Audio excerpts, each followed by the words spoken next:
A red sun rises. Blood has been spilt this night, everyone. My name is Bobby Shortle, and I'm here with Nick Rocco Scalia, and we are the Intrepid Filmographers. Every mini-series, we chart a course through the full filmography of an under-discussed genre or journeyman filmmaker. In this expedition, we do our best to try and be explorers, using our years of film knowledge to help guide us, but always being open to discovering new things about the medium we love so much. This week, we continue our special expedition into the films of Peter Jackson and into his epic journey and his opus into The Lord of the Rings with The Two Towers, and find out what's taters, precious. Give me your Gollum impression. I don't have one. Come on. I don't. I definitely don't. Definitely don't have one for public consumption. I will say this. So I think I've mentioned on the show before, my wife is not a fantasy person. She knows we were dating when these movies came out. We've been together a long time, and she's never been interested, and I've never pushed them on her. I thought maybe because we were watching it for the show, not that she's an avid listener of the show, but I thought maybe since I had to watch them again, maybe this would be a good opportunity because they're such good movies, right? Like I do think they sort of transcend the fantasy genre. Yeah. But then it came time to watch Fellowship and she wasn't around. It's like, well, I got to watch it. So I did without her. And I started Two Towers, and the other night she came downstairs for just a couple of minutes, and it was that scene that you were just referencing, which I always, literally anytime potatoes come up in the house, I always, because this movie is great and it's memorable, and she was profoundly creeped out by it. Like, I don't think she had ever actually seen Andy Serkis as Gollum before, and like what he looked like, and she didn't know what she's walking into this completely blindly and also very disinterestedly, and she's like, oh, is this supposed to be like scary and frightening? I was like, I guess it kind of is. And even though that's like a comedic scene, you've got this like shriveled, mangled corpse thing, like talking like you were just, I'm not going to do it, but you know what I'm saying? And I was like, yeah, that's a dimension of this that I've never really considered before, right?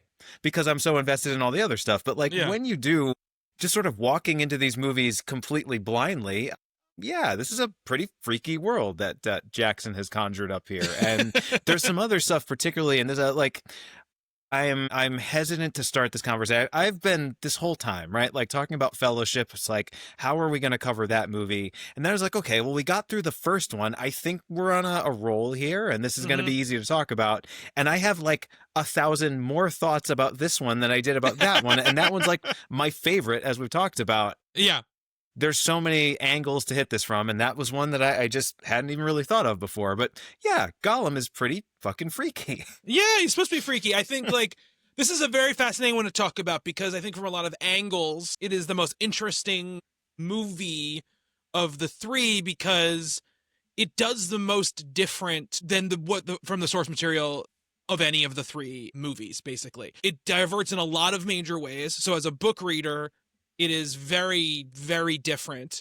Fellowship changes a lot of things, right? Frodo's age, timeline stuff, all this stuff, big things from the Fellowship of the Ring.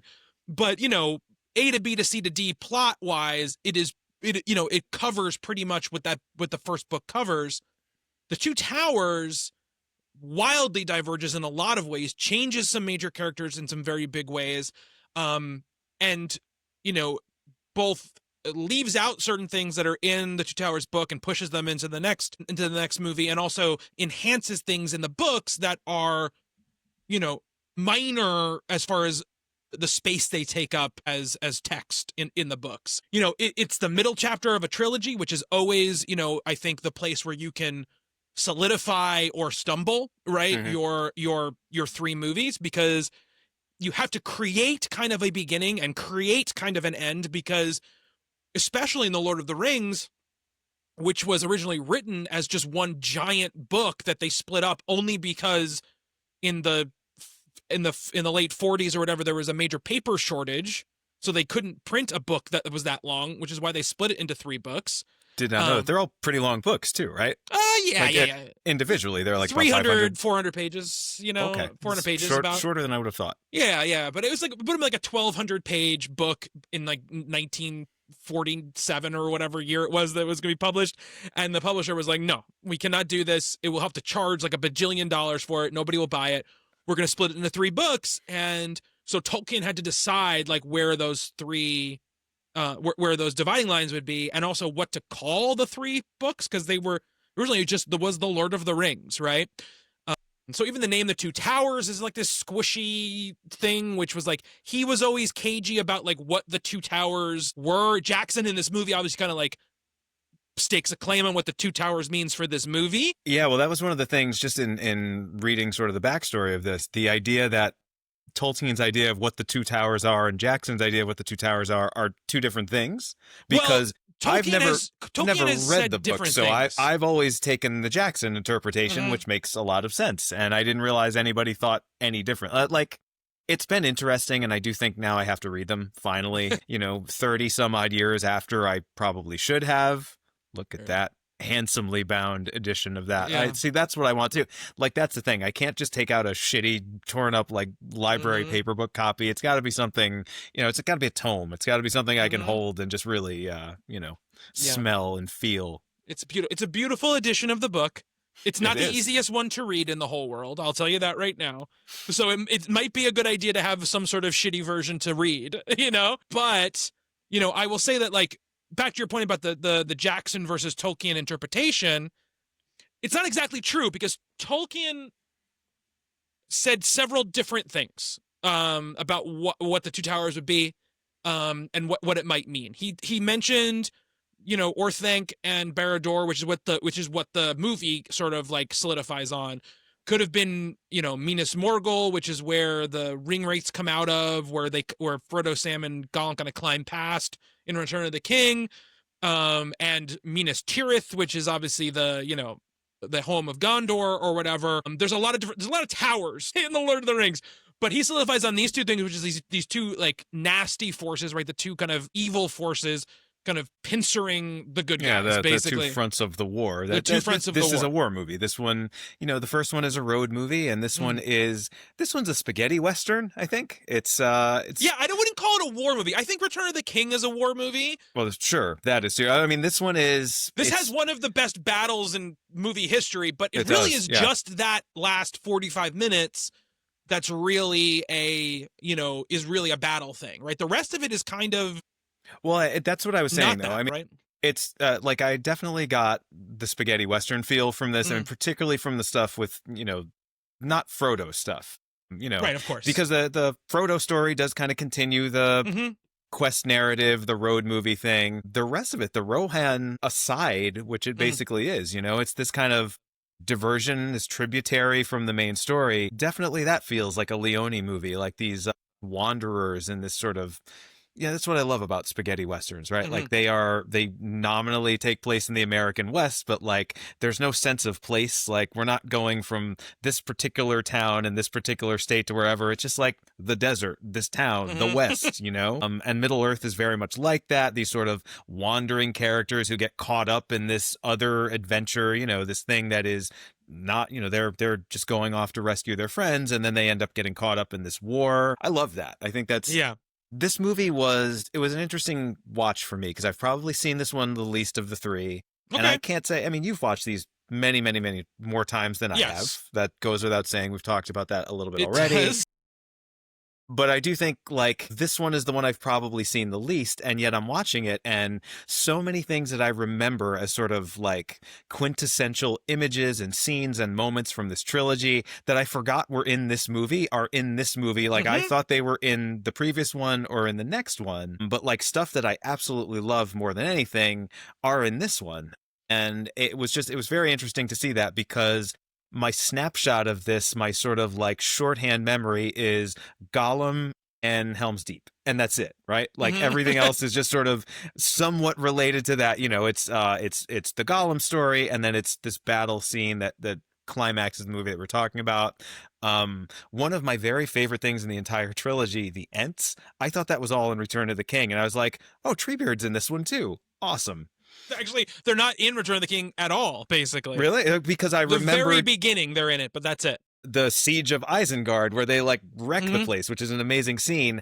I thought that was, like, juxtaposed with the final battle in the entire trilogy. Oh, no. It's juxtaposed with the final battle in this movie. So, yeah, I had a great time watching this, That's actually. Great. Like, I've always loved. Again, they're all 10 out of 10 movies. I Mm. love them all. Always have. Always will. But I forgot how good this one actually is. And you were mentioning the second movie thing, right? And I Mhm. was thinking about trilogies, and the ones I grew up with and the ones I love. Of course, the original Star Wars trilogy, in which the second movie is the greatest movie. Everybody knows that, right? Mhm. Like Empire Yeah. Strikes Back is Mhm.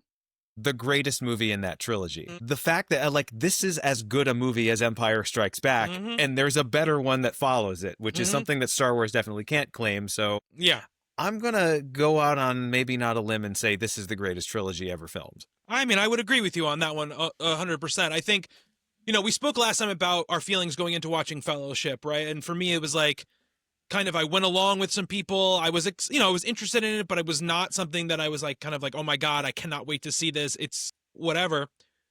Obviously, Fellowship Ring becomes my favorite movie of all time. I see it 7 times in the movie theater.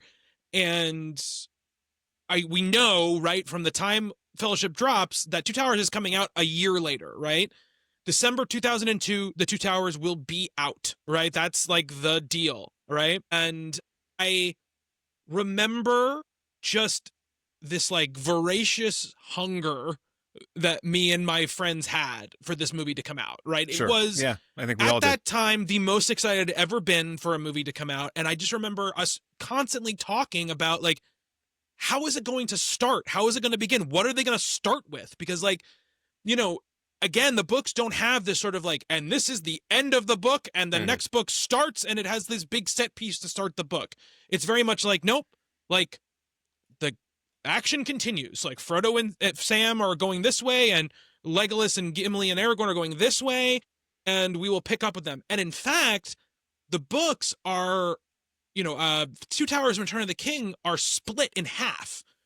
It tells the entire story of Frodo and Sam, or sorry, the entire story of Aragorn, Legolas, Gimli, and the Rohan stuff all the way through. And then the second half of the book is all the Sam and Frodo and Gollum stuff all the way through. It's not intercut with each other. It's told totally separately in 2 different things. So again, I'm like, well, what are they going to start with, right? Because like I just have no idea. Is just going to be them running on the plains? Is it going to be Sam and Frodo in whatever? So you're saying all the juxtaposition in this movie, the fact that the way we're going back and forth between these two things is not that like that's mind blowing to me. Not at all. And this is why I say this one especially is such a fascinating work of adaptation from the writers and Jackson as a filmmaker, because they had to do the most to this one to really make it flow and move, right? Well, it's such a beautifully edited movie too. I mean, Yeah. it reminds me very much of, I think the greatest job of editing in those sort of terms, right? Like juxtaposing this part of the story with this part of the story is The Godfather Part 2, another second film, trilogy, if you want to call it that. Yeah, if you want to call I don't know I don't know if that's an official one, but another, much like Star Wars, right, where the second movie is better than the first, although the first is my favorite movie of all time. I fully acknowledge Godfather 2 is better, but I think one of the reasons that it is better is because of the way it does exactly what this movie does. The point where it jumps from this thing to this thing is so perfectly realized in this. I mean, this was nominated for an Oscar for editing. I think it won a few awards for its editing, and the fact that they kind of just did that rather than, had a blueprint from the books to follow is pretty fascinating to me. Yeah. And this was when I saw this was the first time I was seeing them, one of these movies for the first time, now having read the books, right? I read the books, I think, twice in the year, twice in the year between when the first movie came out and Two Towers came out. So, Did you sleep back then? No, not really. I still don't sleep now, Nick, to be totally honest with you, but like I don't either, right? And I guess I didn't back then. Yeah, I don't know. There was a lot of Mad Dog being drank back then. I had a list of, me and my best friend basically would sit there and like a list of things we were waiting to see, right, in the Two Towers, right? How are they going to do A, B, C, D, E, F, G, the whole, everything. Like, I wonder how they're going to do this. Are they going to change this? Because there's a lot of stuff in Tolkien that, especially when you get past the first book, like the Ents, where you can imagine another world where some filmmaker just goes like, we're not going to do that. We're not going to do the walking, talking tree part. Like, let's just like let's just clean this up, right? I'm so glad we don't live in that world. I know, me too. But so we're thinking about this stuff, right? And I remember the first time I saw it midnight, that Tuesday night, because opens on a Wednesday. And I remember the movie ending, and I did not feel disappointed, but I definitely was weighted by my own expectations and my own, like, almost seeing double while watching the movie, right? Which is why I call it, when you're kind of really intimately know a source material and you see a movie, it's like you're watching it twice, right? You're kind of seeing the movie, but you're also seeing the movie in your head that you had pictured happening, right? And so I saw it and I was like, okay, I really liked that. I did not like it nearly as much as I liked Fellowship of the Ring, right? I saw it the next day again. And that second viewing, it completely opened up my heart to the movie, basically. I was like, okay, no, this is great. Now that I know what the movie is, I'm no longer waiting or thinking it's going to be one way and it's not that way. I'm just taking the movie for what it is. I was like, this is great. Like, all these decisions they made work. And we'll get into some of the decisions that are really different from the book. There are some really, really different things that happen here. And these things have been talked about a bajillion times, a bajillion places, but I'll give my take on them as we go through it. But, I loved it when it came out. And it probably is when I've seen second. I probably seen them in like descending order when they came out, just how many times I've seen them, only because if I'm going to watch one of them, I'm going to watch all of them. And the first two just had, like, a year, 2 years, and 1 year head start on Return of the King. So Return of the King just can never catch up because I just am always watching the other ones in addition to it, right? So it never really gets there. It never catches up with the other one. So yeah, and I want to talk about Gollum. I want to talk about the technical achievement behind Gollum, because the other thing about this movie, even above Fellowship of the Ring, is it is truly a fulcrum point in the history of special effects filmmaking.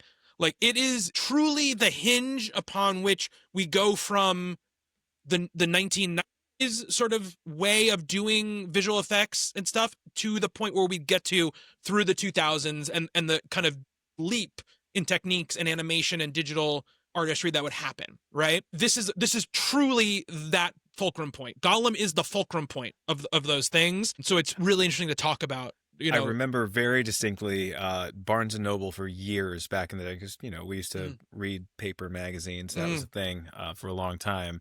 And Cinefex, the special effects magazine, about genre films, there was like a beautiful edition of that. And the cover of it is just Gollum kind of sitting there staring like right into the lens. And it was just this shot, from I think it was from The Two Towers. Because I think it came out before the last film came out. And I remember just seeing that, that being the sort of, the iconic image from this movie. I mean, there's so much going on in this movie, but yeah, you can't talk about this film without talking about, like, this is, and I forgot another thing that I just sort of, I misplaced. Like, I remember so much about this trilogy, and I do consider, I'm not the fan that you are. It's okay. Nobody should be the level of fan that I am. I'm too far. But these movies are that good, right? Like, I do think, if you say, like, these are my 3 favorite movies, like, you're not wrong.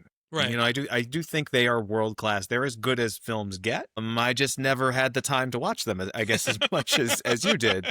But, like, I do think this film is getting back to what I was saying. Yeah. Like, I remember so many things, but I've misplaced them. I didn't know which film they were in, when they came about, in terms of the chronology and the story. Like, I remember Gollum being in Fellowship a lot, and he's like not.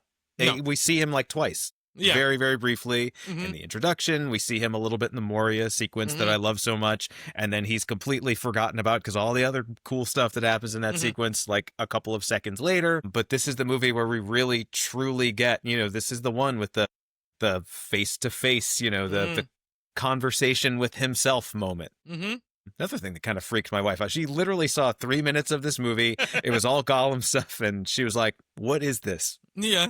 I mean, yeah, it's freaky. I mean, Gollum is freaky, but so I guess let's just jump into the movie and we'll sort of go through these big moments as we go. Obviously, we talked a lot about the pre-production and stuff in the last episode. Because these movies are shot all together, Obviously, a lot of that talk goes for this as well. There are obviously things we'll talk about technically and pre-production wise in this. I mean, Gollum will be one that we talk about a lot.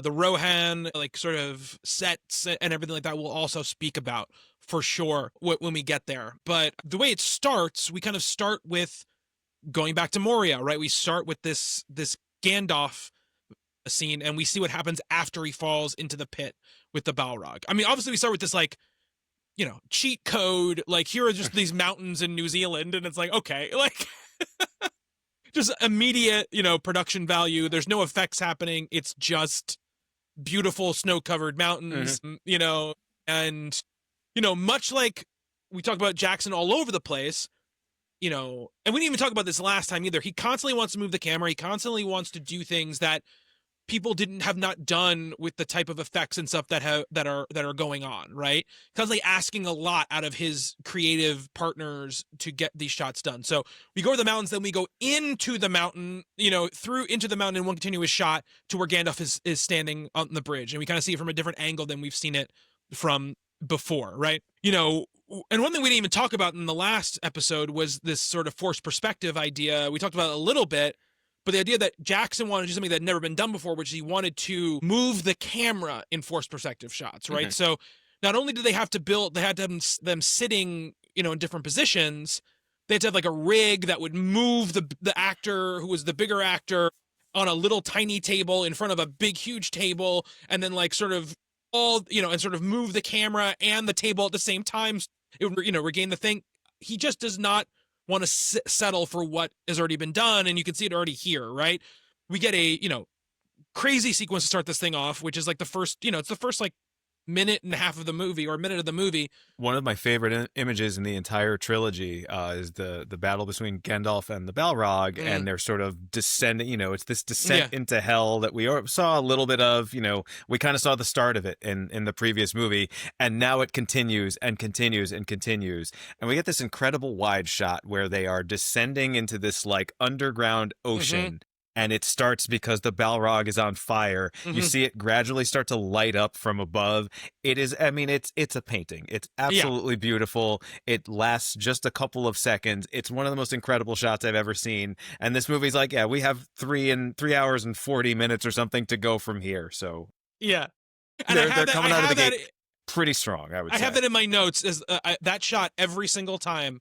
You know, it's one of those things where it's like, so much thought and design went into this shot that you said, you know, like you said, last 3 seconds, and then it's gone and we never see it again. It's just like you said, a stunning shot. You know, we didn't mention last time either, a big part of their art department, they brought on Alan Lee and John Howe, who, if you've seen any illustrated version of Lord of the Rings in the last like 50 years, they did all those illustrations. So they were the ones who sort of like defined what that stuff looked like in the first place, and then they were brought over to kind of design things like this, right, for, you know, for the movies. You know, we get part of this battle, and then we snap into, you know, Frodo and Sam, you know, in this on the way to Moria. On the way to Mordor. A dream sequence. It's sort of presented in a way that it looks like Frodo's just kind of imagining it. It's a vision he's having or something like that. Yeah, I mean, we do, like, it kind of picks up right where the last one left off. It does. Except for, you know, this incredible opening, which just, it sets the tone so perfectly. And then we're talking about the drop of the Fellowship of the Ring title in the last one. This can't compete with that, right? It's just got the Two Towers, and we're moving on, you know? Yeah. So I would say, like, once again, in this movie, just like in Fellowship, the title card is in a different place than it was in the theatrical version. Theatrical version of Fellowship, it's not in like the Hobbit hole. It's when it's that shot of Frodo sitting against the tree, you know, waiting for Gandalf. It comes up there. And I think both of the title cards in the extended and theatrical and Fellowship are great, are perfect in their own ways. In this, I do definitely think the Two Towers card is better in the theatrical version, because it's that moment when they walk over the hill and they see Mordor like in the distance. Oh, like, wow. That's where the Two Towers. Yeah, this one is just kind of a shot, landscape shot, and here's the title, and we're done. We're moving on. It's when they're going down the rope, which is not in the theatrical version of the movie. It's a great scene. It's a great scene. It's a great little personality scene. You know what I mean? I feel like I remember seeing that in the theater. I guess it's not in the theater. No. it's one of those little detail things. So the elvish rope, it really is one of those things where he's doing it for the fans in a lot of ways, because big thing with the elvish rope is like the salt, but also the elvish rope that comes undone when you pull it. Like elvish rope is magic. He for the most part stays away from labeling things magical or not magical. He kind of lets them be sort of like esoteric in their power levels, because I think to make it, like you said way in the beginning of this episode, these movies more palatable and more universal than just people who really like fantasy stuff, right? The D&D players, the people who've read Tolkien and, whoever else, right? Yeah. So they don't want to be like, he's got a magic rope that the knots come undone and, whatever. They don't have to say that. They just kind of give you that thing. But very quickly we're giving Gollum, right? Like we are seeing, first of all, how hard this journey is for them, right? They're getting lost. They don't know where they're going. They're obviously in a lot of trouble. But once again, we're still bringing it down to we're bringing it down to the character stuff. Like Sam is being Sam, Frodo is being Frodo, but very quickly we are into the Gollum stuff, right? And we get this first, which I think again it's an iconic image of Gollum climbing down that rock face, right at him, and the hobbits being ready for him, right? And I think this is the first time we're seeing him, so it's a good time to talk about sort of, I guess, our overall thoughts on Gollum, and we'll talk a little bit about the technical stuff as well. I think a lot of very iconic fantasy sci-fi characters, Gollum has taken on a life of his own, obviously, after this is over. And I think to a lot of people, I think even you, like before we did Fellowship, you were like, yeah, the other two movies are a little too Gollum heavy, for me. And I think like that's a picture a lot of people have of the movies. Gollum is in this movie for 30 minutes, like total screen time, probably, maybe a little bit more, but he became such an iconic character. The voice became very iconic. It got parodied a bajillion times, right?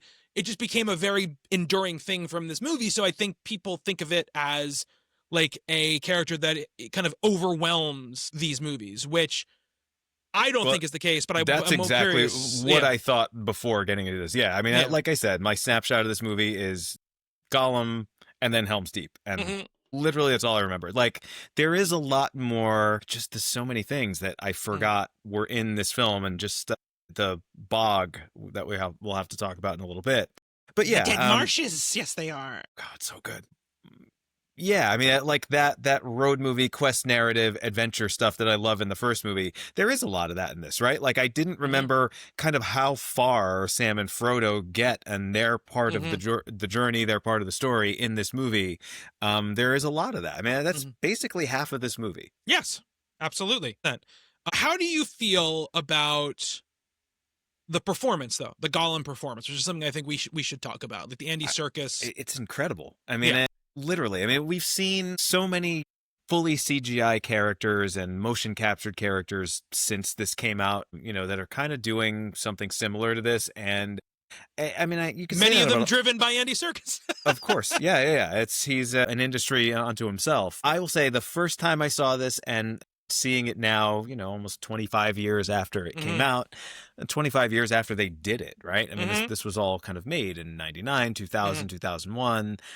It is so believable, and he's integrated so perfectly, and the performance is so good, the physicality of it, the voice, again, it is. The problem with something that gets this popular, the problem with something that is this iconic and this well-known is you shorthand it, right? You're always thinking, it's my precious. That's not good. I told you. It was okay. Thanks. Yeah. But like, there's so much more to it than that, right? And because this is the movie where you get to see the more human side of him, the Smeagol side of Gollum, and he is endearing in parts of this. He is disgusting in parts of this. It's such a multifaceted character and a multifaceted performance, and I believe every bit of it. He is. Some of the other characters in this, I feel like, kind of get short shrift, right? Like Gimli is kind of comic relief mostly in this movie. Yeah. Legolas is kind of, just handsome and around and shoots some arrows. And I mean, honestly, handsome and around is sort of Legolas's whole deal the whole time. So. Yeah, Yeah, I thought I remembered more depth. I think they're all just so likable that we just, we ascribed things to them that maybe aren't in the Yeah. movies. But like Gollum slash Smeagol is so many things at so many different times and is believable in all of them. It's not just there. Like very little of that character, very little of that performance is just there to like make you laugh, make you scared. Like it's not shock moments. It's really character driven, I feel like, and every aspect of the personality and just the interactions. I mean, I forgot how good they were, how and that is another thing that I think is very interesting about this, right? Like when Andy Serkis was on set, they were just gonna kind of paint him in on these scenes. They shot without him and then they shot with him, and when he was on set with the other actors, Elijah Wood and Sean Astin, they gave better performances when he was there. And I think that makes a lot of sense, right? As David Wenham, who has a couple scenes with him late in the film. It feels like a fully realized performance in so many ways. And it looks spectacular. It does. It really does. It's such a good special effect. He looks so real. Everything about, I mean, it's the lighting, the color, the way everything, CGI now, as we've talked about on the show before, these special effects houses have so little time to really integrate it, to really give it weight, to make it look like it's part of the scene and, match it with the movements and the lighting. Because you can just, After Effects will automatically do that for you, right? Like you can motion track stuff in a couple of clicks. And now I feel like a lot of special effects are just that. Like, we hit it, we let it render, and we're good. This feels like every frame is exactly what it needs to be. And so, in all of these, when they're tossing him around these like fight scenes with this completely unreal character, you can feel it, it definitely is not just sort of an asylum special effect. And yeah, I really enjoyed the Gollum stuff, and I was kind of not looking forward to it because, again, I felt like I don't know, I felt like it was kind of tired at this, like everything about this. Can I make a depressing point before we go any further? Yeah, sure. I remember seeing this movie and all of these when they came out and thinking, this is so great, and like things are going to get better from here, right? Like this is a starting point.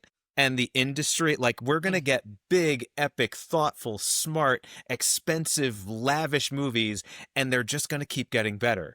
That has not happened at all. I mean, we have gotten, I think right now we're in, the last couple of years have been a real down period, right? I think there have been bright spots right here and there are still filmmakers who are able to leverage their power to make big, thoughtful blockbusters and epics, but the problem is there was a whole run of time where who the director was, whatever was really de-emphasized, right? And so you got more into this. You got a lot of Clash of the Titans type movies. Well, yeah, I mean, to be fair, I want to say this. I don't want to talk about other eras with rose-colored glasses. If you go back and look at the box office and years of movies from when we thought movies were great, there was a ton of crap that came out. Sure there was. And we talked about this around the time when our first episode, when we were doing the Tron Legacy episode, which is like we were going over like what came out that year, and I was like, oh my God. Like you can definitely see why it was so easy, seemingly, for Marvel to come in and be like, look, we can guarantee you it'll be at least a 7 every time. And Hollywood was like, thank God. And for a long time they were, yeah. And so they were, and they would spike up, higher than that. And but it was always like, a good chain restaurant level of food, of movie, no matter what. But I think, the reason you were able to have something like Gollum is because you have somebody like Peter Jackson who is like, no, this is not going to be wrong. This is going to be right. It has to be right. Yeah, we're not cutting a single corner. We're going to make everything work. And we're like, this movie, again. And you also have a studio, by the way, in Llewellyn, who's like writing everything on this movie. So it's like, no, it has to work. So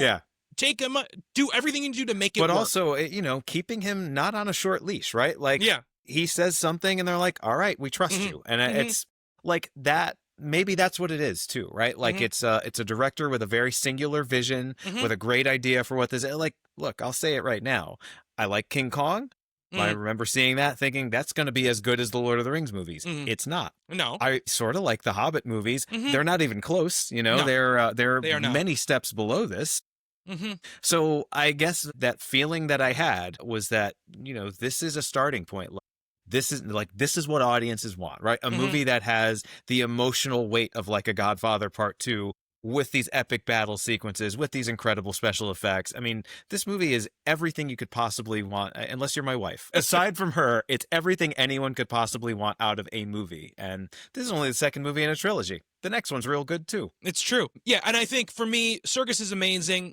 I think part of the thing with Gollum and sort of like like you said, like the kind of the short noting, the sort of like shorthanding of Gollum being sort of everywhere and overtaking the movie and all this stuff is also because I really like in Andy Serkis, especially in this era, to sort of like the Anthony Daniels as C-3PO sort of like actor who became like all about being Gollum for a period of time. Yeah. And I think he was very out there. He's very theatrical. He's very like, he doesn't act like, oh, I'm a cool like movie star guy. Like he was like, I'll do the impression in an interview, like, you know, and so like, I think that also, added to that feeling, Well, it's also it's a very quirky character, and I think the quirks are the thing that are very easy to remember and a very easy thing to like parody and to sort of integrate into everything. But like it's so much more nuanced than that and so much more interesting. And I think that's really what struck me this time seeing it was just how much there is to this character, to the interactions with the other characters, and like there are themes. What is so great about this trilogy is it's not just your standard sort of good and evil story. There are like real interesting shadings and philosophical ideas. There's a monologue that I forgot was in this movie. Are you I talking didn't about remember. the end? No, Oh, okay. that's great too. Yeah. It's a bit with Faramir about midway through the movie that like I had to go back and watch 3 times because I was like, this is absolutely brilliant. And I didn't remember this at all. Mm-hmm. So there's a lot going on here. I mean, I do think, I guess it's just been so long since I've really fully invested myself in these movies that I forgot that they're not just awesome, right? They're not just really fun, enjoyable movies the same way. Like I love the Indiana Jones first 3 movies, and I can watch those anytime. I love Jaws. I can watch that anytime. This kind of goes beyond that in a lot of ways. This moved me a lot more than I expected it to. Yeah. And again, I've always loved it, but I don't know. I thought it was going to not go down in stature for me, but like I didn't expect to get as wrapped up in it as I did. And I think, the circus performance is a huge part of that. And all of these things, all of these shadings with this character, the way he kind of goes back and forth between these two sides of his personality, sometimes, moment to moment, word to word, that stuff is fascinating. And the way Frodo behaves with him and behaves toward him, that's such a big part of this movie. And this movie is confident enough to slow down to give you that instead of just, action, movement. We're going to this place. We're fighting this battle. We're solving this problem. And I just really love that about it. Yeah, I absolutely. And I think, I mentioned before about the technological like fulcrum thing. And this just goes to Jackson and all of his contributors and all of the, the people at What a Workshop and What a Digital and all this stuff. But they had 260 people and they doubled their staff to make not the trilogy, to make this movie, like in the process of making the 2 towers. Yeah. And you can see why, right? Like, as you said, there's in every frame that they've put together here, you can tell there's a lot of thought and intentionality and work. Just the render times, like, you're a video editor. I've done a lot of that too. And, when something takes like 2 minutes now, it's like, oh, hurry up. Yeah. And like when you're talking like hours and hours and hours per frame, wow. That's crazy. What an incredible thing. And they basically, the Bob Shea at New Line was like, you can do a lot of the effects, but you're not doing Gollum. You guys are not ready to do it. And Peter Jackson would just not let it happen. Like he was like, no, we're going to prove to them that we can do this and we're going to do it. Speaking of this like vision that he has and has always had, bigger than a lot of other filmmakers, right? About, he's not just a director, he's a writer as well, obviously. He's a producer, but he's also an effects person. He also has a much bigger brain for this stuff than a lot of other directors have and a lot of other filmmakers have. And they fought to get this, they fought to get it. They did it. And, they basically created a lot of technology and pipelines for effects like this that would be used for years and years and years and developed into tools that the industry would use all over the place. But, this is a character that's a mix of motion capture, which is basically, circus with dots on a suit doing motion, plus, bespoke animation. The face is totally hand animated, right? There was no facial performance capture at that time, right? That was not a thing that existed for movies in this way. So they would look at Circus's performance and like mold it to look like it, but at times, but they had to do it all by hand. So it's a huge technical achievement, as well. And also the fact that the way they shot it, I mentioned Circus being on set. This had never done, no one had never done this before. They'd never been like, we're going to have a person sort of like, do a character, and then we're going to put this whole character into interact with these actors. Like you said, they really just had Circus do the passes with the actors just for reference, basically, and just to give the actors an idea of where they were supposed to stand and what they were supposed to do. And if you listen to the actors talk about it, they're like, Circus he really fought to like make his performance important to the people on set. And it really wasn't until they were like basically almost done with Two Towers that they realized how important Circus was to the whole thing.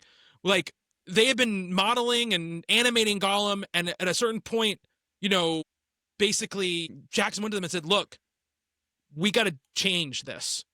That, like, you need to make his face look more like Andy Serkis's face. It's got to express in the way he's expressing. And they had been animating for years at this point. So they had to go, it was like this crazy changeover they had to do in order to do it. And at that time they had to like model it.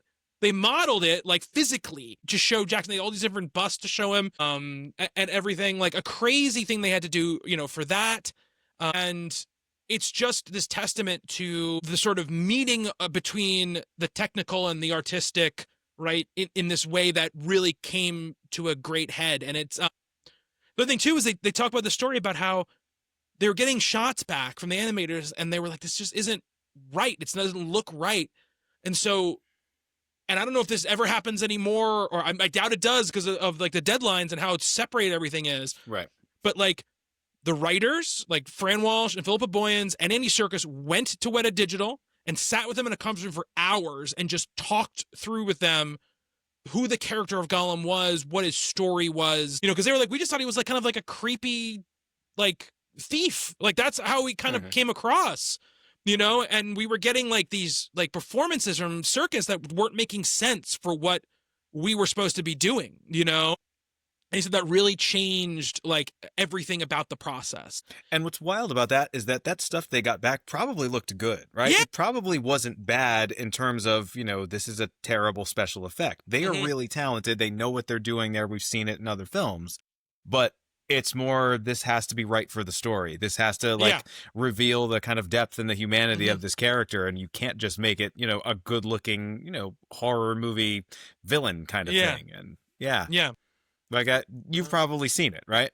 Like, did they ever release any of that footage of the original Gollum? If you watch the extended edition, like appendices stuff, they have all of this stuff in there. Like what he used to look like, and then how they remodeled him to look the way he looks in the final movie.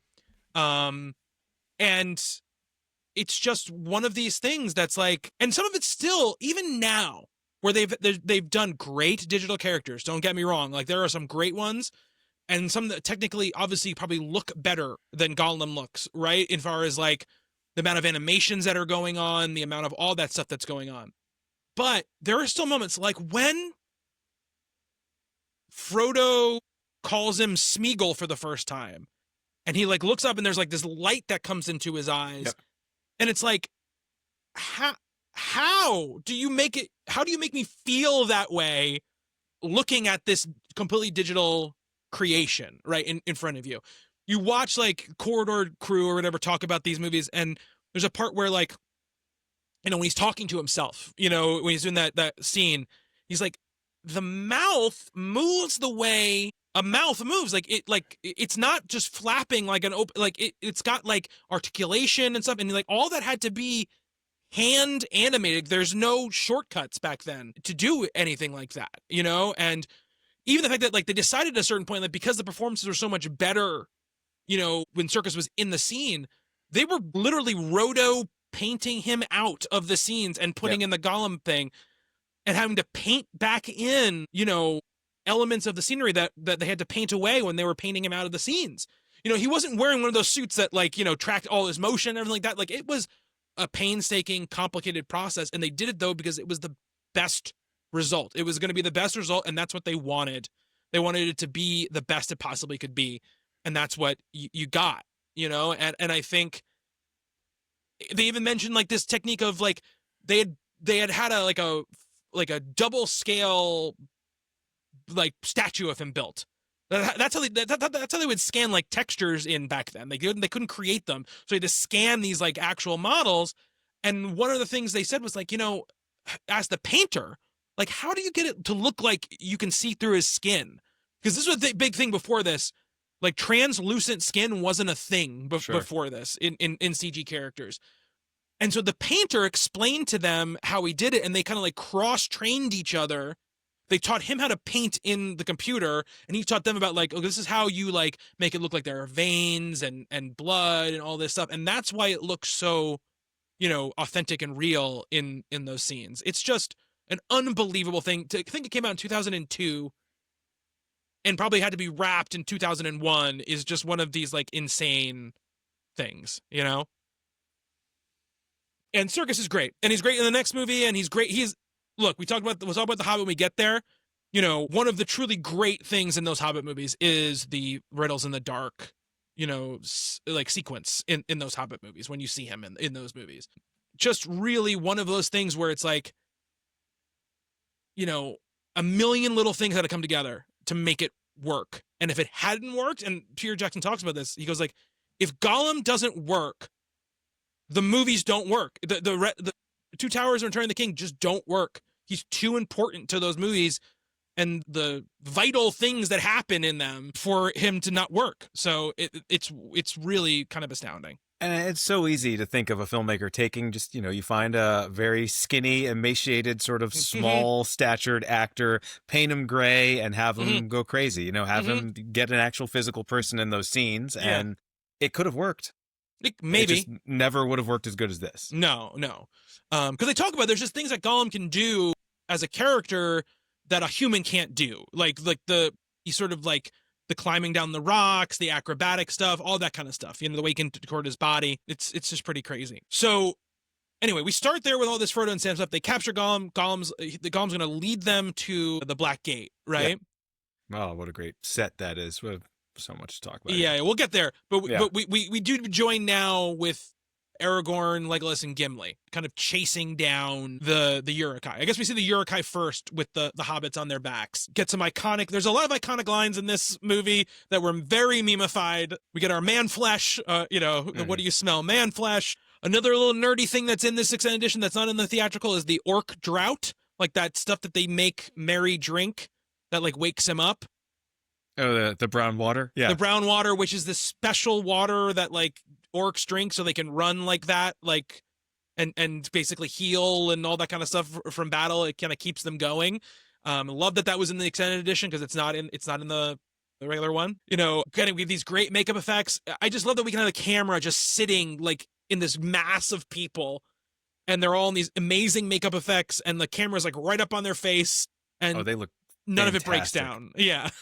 I'm sure he has a name, and I don't know it, but the one that tries to eat them later on kind of looks like the I don't think Tar he Man might have from, a name from Return of the Living Dead. Yeah, what an amazing looking character. Again, I mean, Gollum is far and away the best, but like there's so many of these like smaller characters that are also just these very distinctive sort of looks about them, and that do have this otherworldly, very freaky. I mean, and it is a lot of that is the performance, the way he kind of like looks into the camera a couple times. I mean, there's as I was saying, a lot of horror in this movie.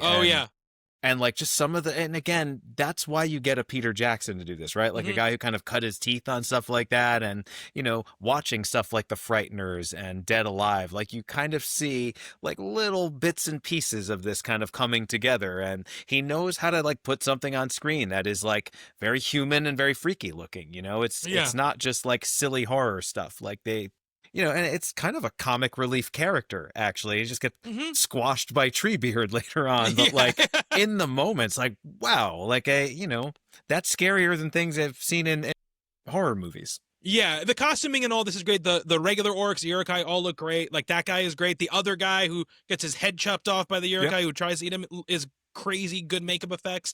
I love the lighting and stuff in this scene, like that blue lighting that they've got going on. I think it all looks awesome. And I will say too, like, the next time we see when we see our three heroes running, I think there's a thing that people don't realize, which is that the reason you see most, fantasy stuff shot in, like, um, very directional lighting, very, stylized theatrical lighting, is because these costumes and stuff are very hard to make look like real and feel like they're placed where they are. Weathered, lived in. They look like, it's very easy for them to look like Halloween costumes, Sure. But that's why it's such a flex that the first time you see the three of them, it is like bright ass daylight when they're running. And there's not a moment where you're like, no, this is not, this same clothes this person has been probably wearing, Aragorn's been wearing for 100 years or whatever. It's like, it just feels all so real and so lived in and fits so well. And I think, like I said, it's very easy to take it for granted in those moments. And it's just, this consistent triumph of the craftspeople and artistic people on these movies, that this stuff looks the way it looks, throughout the whole thing. It's never silly, it's never exaggerated. Everything does feel like it, like you said, it has a place in the world. And yeah, we were talking about this with Fellowship also, right? Like, this is shot in a sort of, you could see it being a more sedate sort of thing, and you kind of keep it in the wide shots and you hide these things a little bit. There's ways to sort of mask that this is not metal, it's plastic. But no, in this movie, we're actually just going to make it out of metal because it has to look that good, Even just the those pins that the hobbits have, like pinning their cloaks together, and I think it's Merry drops one at one point and they pick it up later. Like, even just these little things, these little props they're perfect looking, they're shiny, they're weighty, they are tangible in a way that, again, I love Star Wars, but there's so much in Star Wars where it's like, well, you can tell that's like a spray painted piece of styrofoam, Yeah. Yes, the clasp they got from Lothlorien on their cloaks. One of my favorite lines is the "not lightly did the leaves of Lorien fall." Yeah. That Aragorn says when he picks it up. I love this. Again, I forgot all about this, right? This spaghetti western tracking, this chase sequence we have here. It's great. Yeah. Legolas, what do your L5 see? They're taking the hobbits to Isengard, which is a hugely meme. There was like this, millions upon hundreds of millions, YouTube video that came out like years ago. But then we get one of my favorite things in the entire trilogy, which is anything to do with the country of Rohan. First of all, another out of his mind music track by Howard Shore. The Rohan theme is so good. Yep. It is so good and so iconic. This Edoras, which is the kind of capital city or whatever, they built so much of this, right? And we talked about this way back when we were doing the Frighteners, right? Where he's talking about the fake house they have, and he's like, "Oh, we did a pretty good job, but you can always tell when a house isn't really supposed to be there because it doesn't have that like lived-in feeling. It doesn't have the grass growing up around it." And he said, like, right now, the movie I'm working on, we're actually building the sets like 6 months in advance and letting things grow around them. The little cheeky bastard was talking about this exact thing that we're seeing right now, which is this city. They built a city on a hill that they built. And they went out looking for this, and they were like, and they found this hill, like basically this almost exactly what Tolkien describes in the book. They found this like hill that they could build this, this city on, basically. An amazing set. And we get introduced to very quickly a host of really great actors and great performances all in a row. We got Carl Urban in one of his first like big things. Got Miranda Otto, same thing, one of her first big things. And then we get two like, veteran, just great character actors. Bernard Hill, who plays King Theoden, who's maybe my favorite performance in the movie, possibly. I just think he's so good in this. And Bradley Dourif, obviously, Chucky himself. Love that guy, yeah. As Grima Wormtongue. Yep. X-Files veteran. Love that guy so much. Yeah, like this whole thing, right? Like, mhm. this being the second movie, it can kind of make the world weirder. It can expand on it. Like, this is all stuff that we have no sense even exists in the Fellowship of the Ring. This is a whole part of the world that we have not encountered before. And that takes up a lot of, it's a very, very huge chunk of this very long running time of this movie. And, everything with Rohan, as I said, it's kind of a tributary, it's kind of an aside, and yet we get so caught up in this. It's like a movie unto itself almost. Yeah, absolutely. And I think... And I remember seeing this the first time. I was like, wait a minute, where are we now? Like, don't we want to do this thing that we were already set up doing? And, I was kind of like mad at it. Like, we're going to like just branch off from the story here. We're going to put them here and make this so important. And by the end of this, I'm like, oh, I'm so glad they did that. Yeah.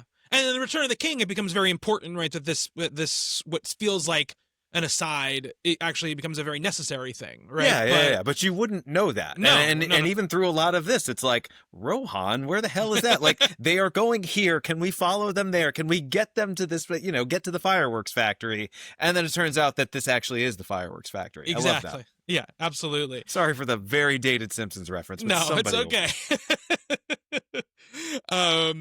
I love this whole, like I said, the whole vibe of Rohan. I love the whole story. I love the look. I love the kind of like Vikingness, to it. And I think, it's one of these things where you get performances, like, especially from Karl Urban, who's not in the movie that much, but is really memorable, right? You come away from it like remembering him quite a bit. And he's got the perfect face for these types of movies. Oh my God.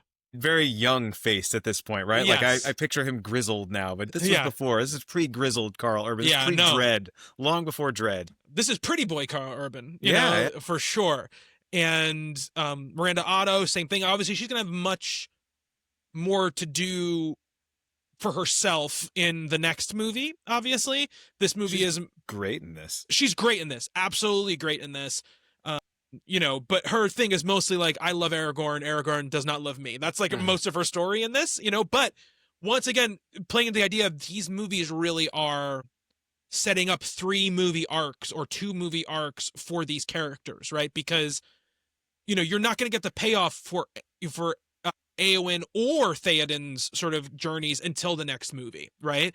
Theoden kind of gets there by the end of this, but he's not totally into his own sort of like power yet, and he hasn't really come into his own by the end of this. It really happens in Return of the King, but he has a great journey in this movie. He has one of the best arcs. Him and Gollum both have like really, I think, the strongest arcs in the Two Towers themselves, because he goes from being this person who is seemingly scared of sort of what's in front of him to riding out to maybe his death for glory, basically.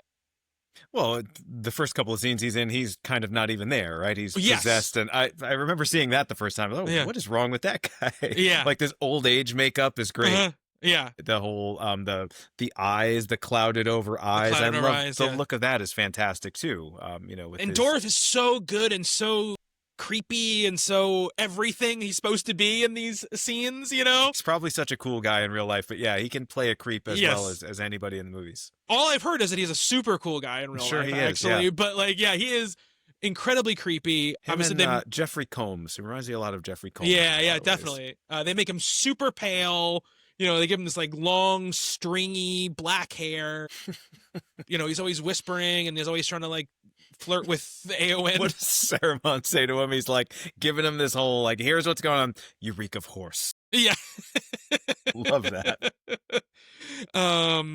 You stink. Is it you stink of horse? You stink of horse, I think is what he says. Yeah, absolutely. We then, we kind of established this Rohan is ready to fall, basically, right? That's like the idea. Saruman's sort of been pressing his advantage there to weaken them so that it's easier for him to take over.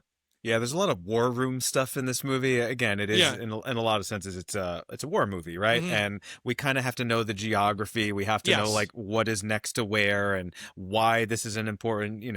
If they take this, then they could. There's a lot of that kind of stuff, and I think the movie does a really good job of that. Yeah. It does it in a way that doesn't make it feel like just pure exposition.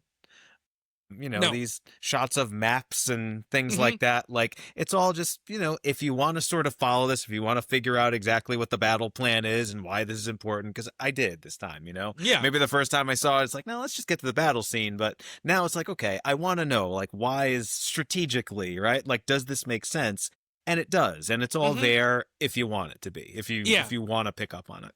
Absolutely. And I think we go from here right back to this great orc scene, right? That's when he, they're hungry, why not them? They're fresh, Mhm. I can eat their legs. They don't need They them. won't need those. Yeah. So That's great. great. Again, this is the time where Petey's doing his thing, right? He's like, I'm gonna Mhm. get a little into my like silly horror thing going on Yeah, it's here. very Dead Alive. I like Very that Dead about it. Alive.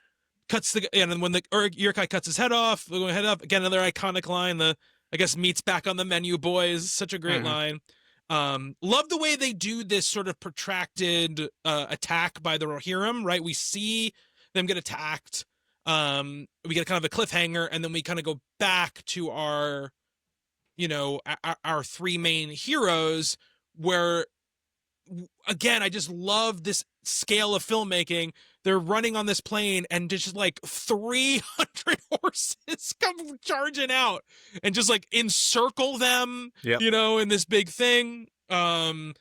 Another line I love, which is the "Do not trust a hope; it is forsaken in these lands." There's just a lot of great lines that are from the books, but you're always kind of like, are they going to be able to work these in? Are they going to feel real? Are they going to feel right? And they do such a good job, and the actors do such a good job delivering, that stuff.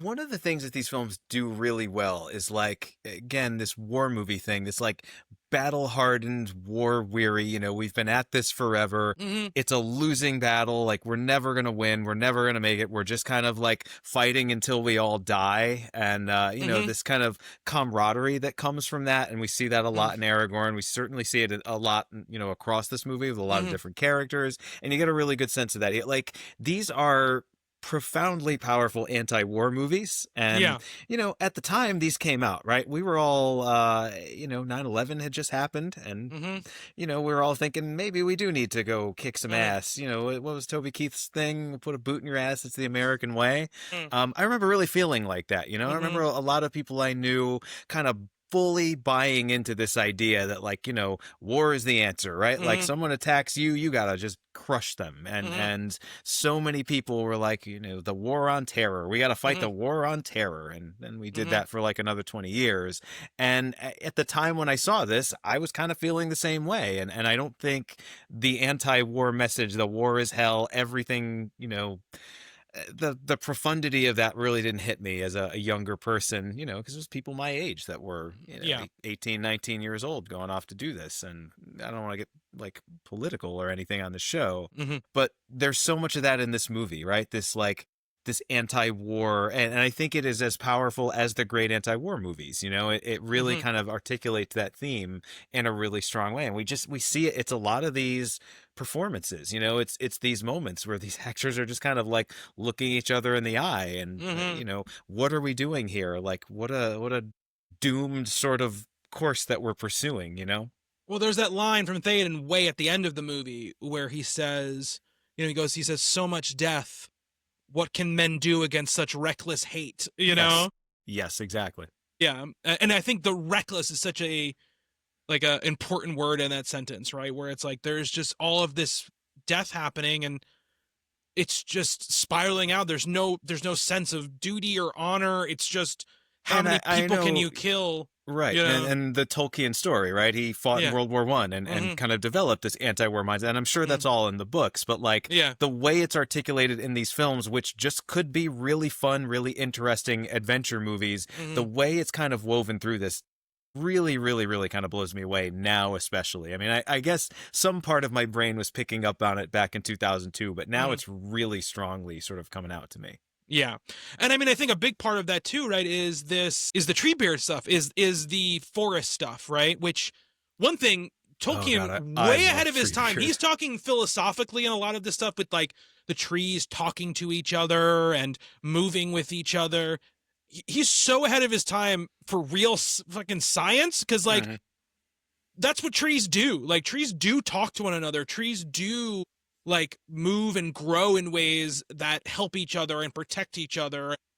That is something that's real in science, and to have it such in the heart of this is so fascinating to me, and it to have such an environmental for sure. I mean, people weren't to thinking about that back then the way they came to later on. Yeah, and absolutely. I think again that's why these books in the 60s and the 70s, like Mhm. that generation really kind of gravitated toward this stuff. It wasn't ahead of its time in a lot of ways. Yeah. And by 2002, it all is starting to really make sense. Yeah, absolutely. Another old PD thing is, when Aragorn and them get to the orcs, there's like heads on pikes or whatever, and I'm like, he just can't help himself. Yeah, we got to can't. decapitate. They're like, there has to be decapitation here. Like, we're going to make some really profound points and philosophical things, but also, like, we're going to behead some people. We're going to cut off some limbs. This is the most violent PG-13 movie I think I've ever seen. It's very violent. It's extremely violent. I forgot how much, impaling and decapitation and sword slashing and open wounds. Like, I'm surprised they got away with as much as they did. Maybe not in the theatrical. Maybe they put some of it back in for the extended. Yeah, no, a lot of it was in the theatrical, though. I think so. I mean, I remembered a lot of it, yeah. Notice the blood isn't really red, though. That's a big part of it. No. For the but we're spilling an awful lot of it for the ratings board. I will say this: thrilling for me. The Aragorn tracking scene is like thrilling for me. Yeah. I love that they do it. I love that it gives him a dimension to his character, like kind of shows you like another way that he is very powerful and. It's the first image we see of him, right? It's him lying on the ground, and they've picked up their pace or whatever. Yeah, he's listening. But even this scene where he's like, two hobbits I here. know, and that's it's just this is really nicely set up. 20 minutes earlier. And did you know, Nick, when he kicks that helmet, he actually broke his toe, and that's why he screams. It's just they left it in the movie because I had to say it. I had to say it. The most overstated, I think, fact about all of the Lord of the Rings is that exact thing. But yeah, the tracking thing is so great, and I love how it intercuts the real events. Like, he's seeing them as he's tracking it. One of those things, it's just one of those things. It's almost like the Batman being a great detective, which we never really get in any of the movies. Yeah. I was so hoping when I saw this movie the first time that there would be something like that in this movie, because that's a big part of Aragorn. He's a tracker. That's a big, huge part of his character. And so I loved seeing that as like a thing he could do. I love the way this is all drawn out, because this is all leading up to this incredible reveal that, like, not having read the books, I didn't know. I had no idea. When they said the white wizard is walking in the forest, I was like, oh, no, I know who that guy is. I hate that guy. Yeah. Turns out I was wrong. Turns out it's Gandalf. And I love that. It's a Tolkien thing, but I love that it's in the movies too, that, when Gandalf talks about his journey, like, he died and he was gone in his mind for ages and ages and ages Eternity. and ages. And then he comes back, right? Yeah. Like he doesn't remember his name is Gandalf, The performance, that is what they used to call me. Like, Ian McKellen, again, so good in these movies. Yeah. Like, it's like superhuman. Yeah. Other classy British guys could have played that part. Nobody could have done it like he did. No. Because there's just this, like we talked about last time, and it happens in that moment where they're going to see Theoden. And he's like, you wouldn't take a staff from an old man or whatever. His old man is walking sick. The little wink he does. It's like a split second. It's perfect. Yep. And it's like the character of Gandalf microcosm down into one facial expression. Yes. And that's what great acting can do. It's like McKellen just gets it. He just understands the character backwards and forwards, and he knows that little wink is just something Gandalf would do, and I love that about his performance. He's great in this movie. He's out of this movie for a long time. The next time we're really going to talk about him seriously is in Return of the King, because he is unbelievable in Return of the King, and we'll get there. But I love the reveal of him. I love how they mix his voice with Christopher Lee's voice when he's first talking. So even if you have that moment where you're even still sort of confused, like, is this Christopher Lee? Why aren't they showing his face in this moment? Yeah. I love that reveal, how they do it. Well, the way he just steps out of the light, right? Yeah. We get this blinding white light, and then he steps forward, and there is his face, right? Like, perfectly, legible, and it's great. Yeah, absolutely. And right? Like, you knew. I think one of the things that I really benefited from seeing this the first time is, I really like Gandalf in that first mhm. movie. I really missed him. I figured we'd be getting him in flashbacks, and I knew Ian Mm, McKellen was in this, and I was happy about that, right? But mhm, like the fact that he actually comes back and takes an active role in the story mhm. the way he does. I mean, that bowled me over. I was like, this we're getting the band back together. I'm so happy. Yeah. Like, you know, smiling all the way through this the first time. And very much so this time as well, even though I knew it was happening. But I forgot how it happened, and I forgot Mhm. that shot, that incredible shot where he steps out of the light there. I mean, there's so many ways to do this, and I Yeah. feel like they nailed it so many times. Like this movie is like great scene after great scene after great scene. I mean, Mhm. we're not even that far into it yet. We're And not that like far into it at all. we've skipped stuff that I also really like. So Yeah. yeah. Uh, So I guess we should move on. But and little love it. funny moments too, like when they're walking in the woods and they're talking about the woods, and Gimli has his axe up, and they're like, "Gimli, Yeah. put down your axe." That's really funny. I mean, haven't even talked about. Yes, Gimli gets some short shrift, but John Rhys Davies has plenty to do in this movie because he also voices Treebeard. Yes. And again, one of those things where it's a talking, walking tree, and all really that happens is he walks them to a place in the woods and they just talk for a while. That's really all that happens. And, I think it could again be something that be boring to watch. It could be something that you could easily probably, if you were thinking about condensing these movies, cut it out of the movies. It has important themes and stuff like that. But if you really never destroyed Isengard the way they destroyed it, you probably wouldn't notice that much, right? Doesn't really do that much for like Well, what comes we'll next. get to that though. I was like standing up and cheering in my living Yes, room. I agree with during you. that scene. Yeah, I mean even the Merry and Pippin stuff, right? Like Mhm. it's the stoner movie. Like if this is a bunch of different Yeah. genres, like that's what they are. They're the buddy comedy. They're Yeah. Harold and Kumar in some Yeah. sense. But like there's a moment with Treebeard where he lays them down in the forest Mhm. on a bed of moss, like Mhm. sleep little shirelings, whatever. Yeah. And it's like little tear to my eye there, this Yeah. like very fatherly, because there's no Ent children, and like he sort of takes that paternal, I guess fatherly stuff. Going back to our first episode on Tron Legacy, Yeah. that always hits me pretty hard. But like it's just this great little moment in this movie that does not lack for emotional moments, right? No, And like no. Merry and Pippin are the characters we kind of care about the least, and yet in that little moment there, like the way Treebeard is taking care of them, I think so, it expresses something like that like goodness that's kind of at the Yeah. heart of this, like that genuine, real kindness toward others, that I think Tolkien's really getting at. Like that's a moment that I think we really see that in. It's wonderful. And it's a little bit And of whimsy as well, right? It's sure, whimsy, and there's it's no such other a fairy tale thing. This like, Yeah. this talking, walking tree, and he tells boring stories, He tells puts them very to boring sleep stories. as they're like, he carries them around the forest. It's very Yeah. Disney. I love it. I absolutely love. Again, Treebeard is another character that he's great. Yeah, you get that whimsy, which is very important, I think, because the other two stories are very dark, right? There's not a lot of whimsy in either one of those other stories, and also this type of stuff is very important to like the DNA of the Lord of the Rings, right? Nature has a say, right? Nature has a place, and it needs to be involved. And I think also it speaks what Gandalf says in Moria in the first movie, which is there are other forces at work, Frodo, than just the forces of evil, right? Like there are other things here. There is hope and there is goodness, like you said, and you have it here, right? And we see, again, like one of the things that Saruman does is very distinctly focused on is burning down the forest, rip up the trees, put them into the mines. They are fuel for the fires of war.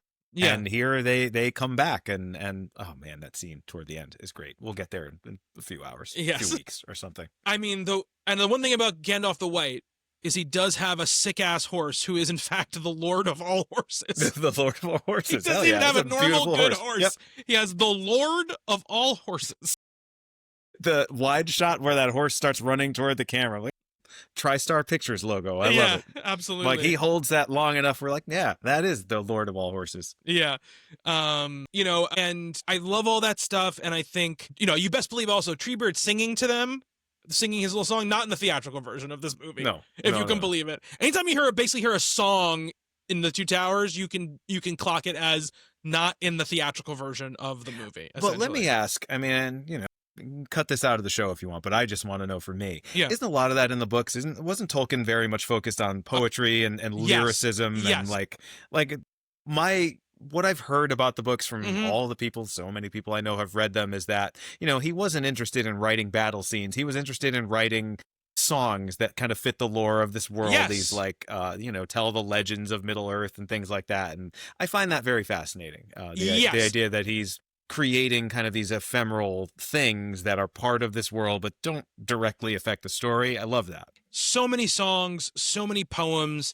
Tolkien was a professor of Anglo-Saxon. He was a linguist, for the most part. Created languages for all these different races. Yeah. He loved naming things. He loved poetry. He loved the songs. He loved the thematic elements. But you're absolutely right. Like, Helm's Deep is one chapter in the book. It's 17 pages long, and it's directly in the middle of the Two Towers. It is like a thing that happens along the way, right? It is not a climactic, end of movie battle. So I definitely remember when that was, when that was brought up on the lead up to this, the interviews, the press and stuff like that. I remember being like, that's interesting. Because when you read these books before the movies had come out, I didn't stop and think, man, that's going to be a hell of a scene. Like, in my mind, I was like, are they going to cut that out? It's like that kind of thing.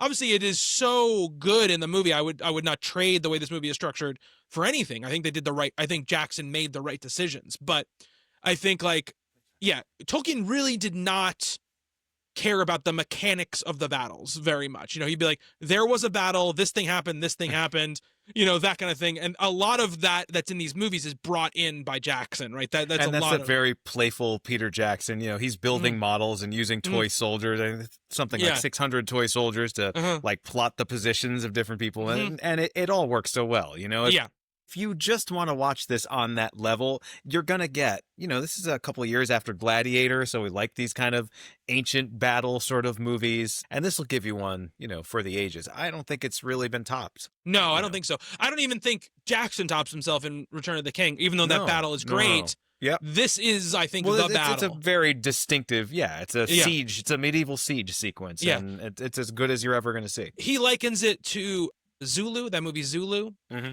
That's what he said his main inspiration for it was that sort of long build up to all hell breaking loose, basically. Yeah. And this idea of very small number of people. That's a Western thing too. That's Rio Bravo. That's a very sort of quintessential, classic Hollywood thing. Which I think is one of the reasons Two Towers is so interesting as a second movie, because unlike most second movies and trilogies, it's not trying to be The Empire Strikes Back, right? The Empire Strikes Back is one of my favorite movies of all time.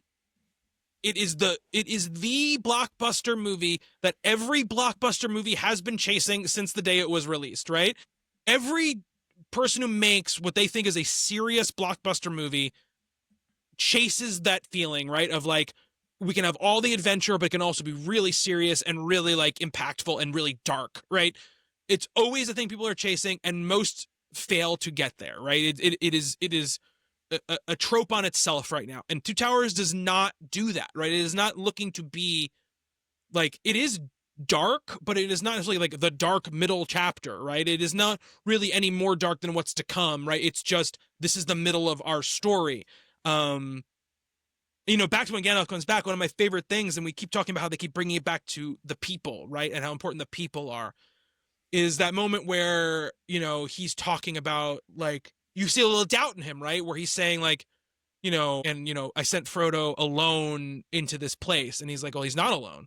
Sam's with them. And he smiles. Yep. And I get teary about that moment. And he's like, oh yes, that's very good indeed, or whatever, And it's he knows, right? He knows that no one person can do this by themselves. No one country can do it by themselves. It's going to take, loyalty and goodness, and that's the most important thing. And it nicely connects the two halves of the story, here, right? Because we are following Frodo and Sam for a lot of this, and boy, there's a moment with the two of them a couple minutes before this is over that makes the juices flow. For sure. But I talked about the animation thing on the Smeagol thing before, but that scene when he's talking to him about where he came from, and he didn't used to be much different from a hobbit, and says his name, and that look in his eyes, this time much more than ever, it hit me like, can you imagine losing yourself that much to something that you're, something so destructive that you're addicted to, that like someone just saying your name is like out of your perception of,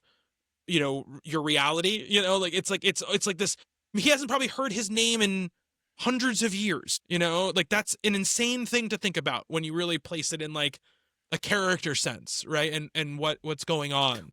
And you mentioned also like when Gandalf says kind of the exact same thing. Mm-hmm. This idea that that someone you were such a long time ago, like there's still some piece of that still inside you. Yeah. It's another that's there are political sort of human ideas, and then there's like stuff metaphysical, philosophical stuff that kind of goes beyond that too. There's and just all beautifully articulated in a way that doesn't like smash you over the head with it. Right. We can have these conversations now, but also you can just watch all 3 hours and 45 minutes of this movie and not even think about that. And be like, it's a cool ass action adventure movie. Like look at that orc getting decapitated. Awesome. Exactly. Give me more. And it does. Meat is back on the menu, boys. Yeah. We haven't even mentioned the flying ring wraiths yet. Oh, love those. Which is such a cool ass thing.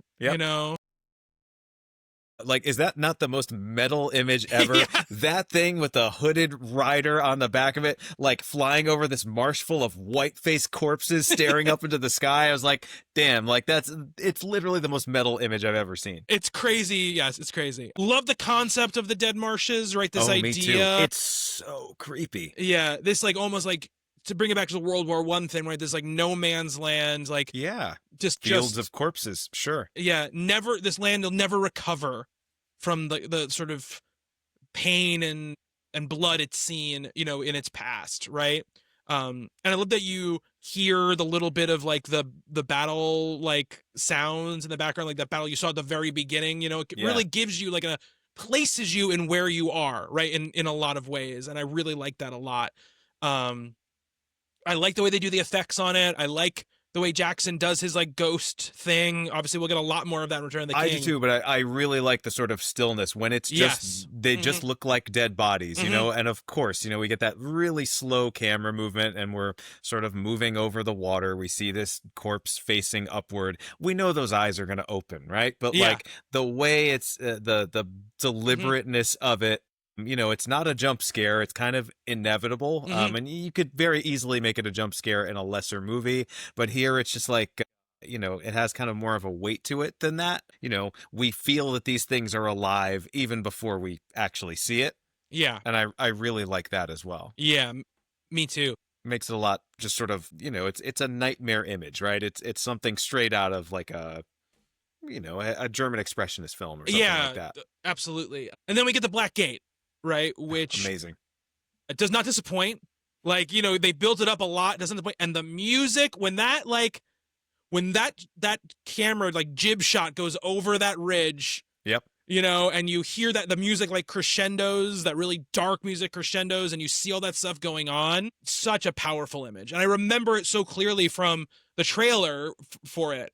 With that, with the Requiem for the Dream music was in that trailer. Clint Mansell's amazing score, which, that's a movie that was like banging around in our heads so much back then. Yeah. In the early 2000s. That like, like that thing. I just remember it's so clear, that image from the trailer. Whose idea was it? What a brilliant tactic such a good idea. To cut the images from this movie with that score. Yeah. And then, 10 million film school students put it in there or whatever. Well, and Hollywood too. Like this, it was definitely used in other trailers, but never, for anything as good as this, or to use that incredible effect the way it was here. Such a good trailer. But yeah, what a great set, what a great design. Just everything about it is like as foreboding. Like we saw so many things in Fellowship that are like, that place is terrifying, and then you see this, it's like, holy shit, like it gets worse. And you truly have that feeling like, what the, like. They can't do this. Like, there's no way they can do this. Yeah, it takes 2 cave trolls just to open the door. Yeah. But these little hobbit people are going to just sneak right in. Just walk right in. Yeah. One does not simply. No, one does not simply. And he was right. One does not simply walk into Mordor. Well, I forgot what happened with them after this, right? Like, Mm-hmm. again, my memories of this were so vague, and I was like, do they find a way to just walk right in through the Black Gate? Like, they can't, right? Yeah. You get that wonderful scene with the elven cloak that, Yeah. disguises them, makes them look like a rock. Again, it's like a Yeah. James Bond gadget. Like, Yeah. I like the way those get sort of periodically used through this, but, also they've designed it in such a, because I'm sure a lot of this is not in the books, right? Mm. Where the other scrapes they get into, well, you can't use that to get out of it, right? Like we've seen it, it's done, the rope, all of those things. Mm-hmm. We see them once, it's a cool sequence, and then we kind of do other things where it's not like, well, they could just use the cloak again, Yeah, yeah. I mean, in the books, definitely I don't remember how much the cloak is used in the books, but it uses that function. The whole idea is like, it's not really like a camouflage thing. It just sort of like has that like it takes people's focus off of you, basically, right? And they use it as like they look like the Rock, so they don't get seen. But the idea is just like, you can't really. It has like almost like a charm on it that like makes people like not look at you when you have. I got to tell you, that was another shot that I went back and watched 3 times. It's like, that really does look like a rock. How did they do that? Yeah, like, it's good. It looks like they painted a piece of cloth and put, yeah, that's what it does. It's look amazing. Like. And I love the little ways that Jackson is giving you information. Like, these are people who are walking in. It's not just monsters who are Right. fighting for Sauron, right? Like, we're not gonna spend a lot of time talking about this. Like Gollum will say they're wicked men, or whatever. But like, we're not gonna focus on it. We're not gonna harp on it. But it's like, you just got to know that this isn't just like a thing where he has like a bunch of like little goblin men who fight for him. Like, there's a lot of stuff. Well, the Faramir monologue that comes a little bit later is exactly about that. Yeah, and that isn't in the theatrical version. You're talking about the flashback, right? You're talking about the flashback? No. Oh, okay. No, we'll get to it. We'll get there. Okay. All right. So, we cut back to Gandalf and them getting to Edoras. And this is like the basically the Theoden like waking up scene or what have you. I love that like the one group of like guards won't stop them. He's like, just stop. Like, I know who Gandalf is. We're not gonna even do this. And then like Gimli, Legolas, and Aragorn beat all those guards up without any weapons. Love that. Yeah. That little hand-to-hand fight that's happening. Like, you don't even see it because Gandalf is in the foreground. That's all going on in the background. They're just beating it. Like, that would be a set piece in most movies, and it's just like background action here. Love that. Yeah, and I will say we missed talk about the scene where Grima is, Wormtongue is talking to Eowyn. He does that thing like, when the walls close in around you, and he's almost like, it's such a great speech, and he's so sinister and yucky. I just love his performance. Lecherous, in this movie. I love the de-aging thing that happens. I love the way it's such a simple, like, kind of analog effect, but it works to such good effect. Love Theoden's sword so much. I think it's like one of the coolest swords in the whole trilogy. The kind of like heart sort of like hilt thing in a movie full of just like cool ass swords, right? Everyone has a cool ass weapon. It's so good. And again, I think that Bernahill is so good in this movie and in both of in these last 2 movies. But this next scene where he's after they bury his kid or whatever, when he's doing the thing where he's like, no parent should ever have to bury their child. Like, it's just so good. The emotion is so raw in that scene. And the funeral procession, there's this shot, this diagonally, dolly shot where I think it's Legolas and Aragorn are just sort of walking down the hill past the mourners. Oh, it's incredible. Like, very slow, and Miranda Otto is singing this like great, funeral song. The this like flowers, that grow on they grew on the graves of my forebears, and now it's my son, and you see the flower. It's all it's not the most complicated metaphor, but it works so well, and it's so it suits this place and the scene, and then kind of tells you who these characters are. I really like it. And again, a dedication though to giving these characters emotional his beats son, to play. I forget his name, right? But like, Theodred there's an is actor. his name, but Okay, he's dead the first time. I mean, he's grievously wounded, and then he dies, and yet these characters that we've never met before, that we wouldn't have cared about because we couldn't have even known they existed, and yet now we're fully invested in this. So like, it's an incredible thing that this film does. Is like, it just brings out there's so much going on in this world already, and like, here's a new thing, and you're going to care about this now. And I think by this point, even the first time I saw it, I was like, okay, I'm on board for whatever happens here. And again, once again, all the music in this Rohan stuff is so good. I just love the like that sort of like Celtic almost thing that Shore is doing, for them, and all the themes that play there. And I think, once again, it's another one of these scenes where I think another filmmaker might cut it. It's like we can just have him, mention or seem sad that his son is dead, and it can be mentioned. We don't have to have a funeral scene. We don't have to have this whole scene where we're really playing up the emotional reality of this guy's life. But I think it really helps us in this next scene where he's sort of refusing to go to war, right? Where he's saying like, I do not want anyone else to die. We're gonna do what we've always done and go to this place, right? Which includes this idea that we had way earlier, where we have this mother sort of sending away her children, right, from this like mob that's going to burn the place. And it's one of these things again where it's like, let's just show you that there is a human cost to what's happening here. It's not just a village burning. There is a mother with two kids, and she's sending those kids away, basically dooming herself, we think, to die to save her kids' lives, right? That kid is, he has a thing throughout the whole movie, right? He ends up being kind of, a sort of featured background, Sure. person through the whole movie. And I really like that is like a thing that they do, right? That they try to give you like, these are real people. This is a place where people live. It's not just a pretty area where some houses are and a king lives, right? There are people here. And that's mostly what he's concerned with. And I think him being like, we're going to go, we're not going to fight. If you didn't have the scene, right, where you see him grieving his son, you might be less sympathetic to him. You might automatically go like, this guy's just like another obstacle in the way of our heroes trying to do what we know is the right thing to do. And so many, again, this is a war movie, right? And so many movies like that are going to do, like you said, the idea of just burning down the village. You get a couple of like gory shots of, people being pierced by swords and things like that. It's like, okay, this is horrible. This is, but like the fact that we have emotional stakes here, and the fact that it's not cheap about it. Like, we see the mother with her children early in the film. I'm skipping way ahead. Like you said, he's kind of a featured background extra or whatever. I love the fact that she's alive later, because it's so clearly setting up that, you send your children off, you're going to die, right? You're sacrificing yourself for them. That's the easy way out, right? Like to actually have, this moment of hope, this reuniting, this scene later on. It's just a moment, it's a couple of seconds. It's like one shot. We see her, I don't think she isn't even a named character, but like she reunites with her children. She embraces them later in the movie. And it's like, yeah, we can do that here. Like we're confident enough that we're not just going to pull the easy string here to make you sad because these children's mother died. Right.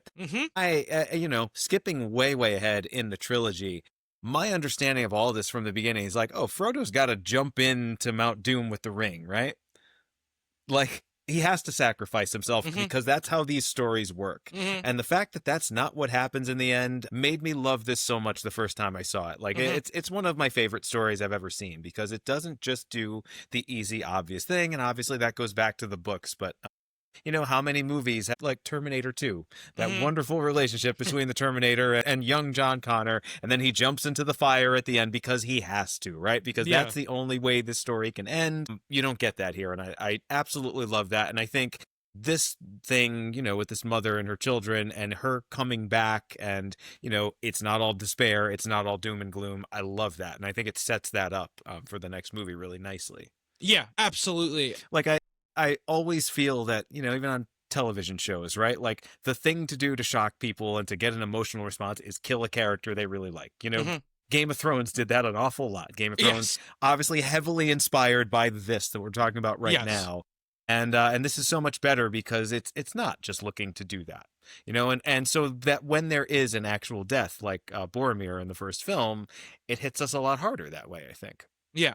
It's so funny because Jackson and Philippa Boyens in the behind the scene features go like, one of the sad things about, or the tough things about this movie is like nobody dies in the movie, right? And that might sound like a weird thing to say, but like Boromir dying at the end of Fellowship of the Ring gives us a big emotional gut punch to be able to like hang the end of the movie on, right? We don't have that here. We have to figure out a different way to communicate and give you emotional investment in what's happening without a character dying, right? And I think one of the things that the series, it's so funny that you say that about Return of the King, and obviously we'll talk about this more next time when we talk about Return of the King.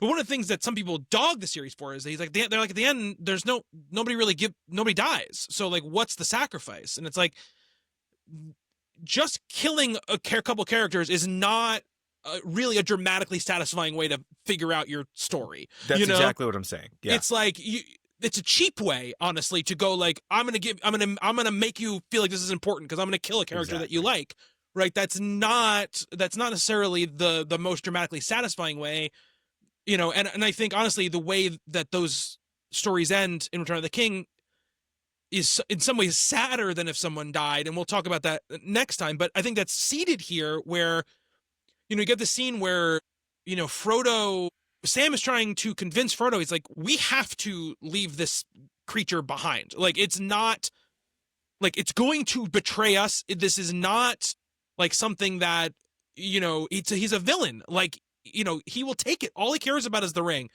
And Frodo has that thing, which I think is so important, which is that, he's like, I have to, help him. And, he asks him why. He goes, I have to believe that he can come back from this, because he's identifying with what Gollum is going through, right? And he needs to believe that if Gollum can be redeemed in some way, then obviously he can be redeemed in some way, because he's already starting to realize that he doesn't know if he's coming back from this, right? In one way or another. And we have that Galadriel bit where she basically says that, right? She says the subtext out loud, but that's definitely a big theme of this, right? Is like, not only do you physically survive, but what is the mental toll of you surviving? Which obviously comes a lot from Tolkien being in World War I and like coming back and being like, there are things that you cannot leave behind. Like, you see certain things, you don't recover. It doesn't matter how beautiful the place you go back to is, you're not getting back from it. And Frodo is starting to reckon with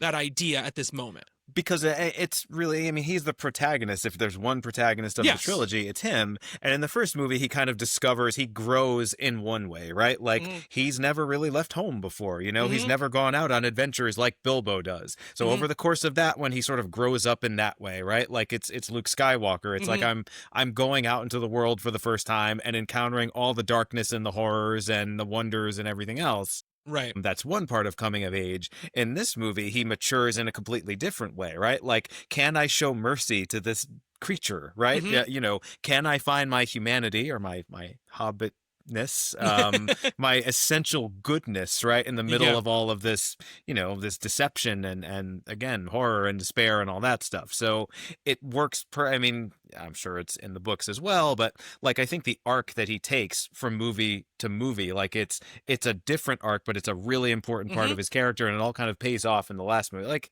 it's all just set up so nicely, and it's like I said, it's so moving. These scenes that I was like, oh, I'm not looking forward to those scenes. I enjoyed them so much. Just him kind of wrestling with, Sam, kind of the devil in one ear, like, let's leave him behind, let's kill him, and Frodo. Like, the first thing Frodo does with Gollum is, sticks a sword up to his neck. So like, you've seen this one before, right? I can easily kill you right now. Yeah. And the way he has to sort of deal with the fact that it would be very like, Gollum is not a strong character. He's just this little skinny, he's flexible and agile, I guess, but they could just kind of snap his neck at any time. And, the way he just won't do it and refuses to and tries to see the good in him, that's just as important as him kind of seeing the world the way he does in the first movie. I really like all of that as well. So that scene where we're talking about with Frodo leads right into that scene with Gollum talking to himself, which obviously we kind of talked about a little bit earlier. Just a astounding scene we talked about, from voice performance to digital puppetry, all of this kind of stuff. And really, I think, sells the idea of who Gollum is as a character, right? A very important thing to be like, he's got these kind of two personalities in his head, right? He's got kind of the person he was before, and then this thing that the ring kind of turned him into, and they're competing with each other. And one is clearly malevolent, and one is clearly has some sweetness, to him. And I think it really helps us understand that character a lot more than we would have otherwise. And obviously, like, this not a scene that's in the books. Like, this is not a scene that's in the books. We don't get perspective things like this with Gollum so much. We're seeing everything through sort of a Frodo and Sam filter in the books. So, you know, I think really sells this, and it really sells the whole character, the whole performance, kind of everything about it is really contained within this scene. And it looks great too. It looks unbelievable.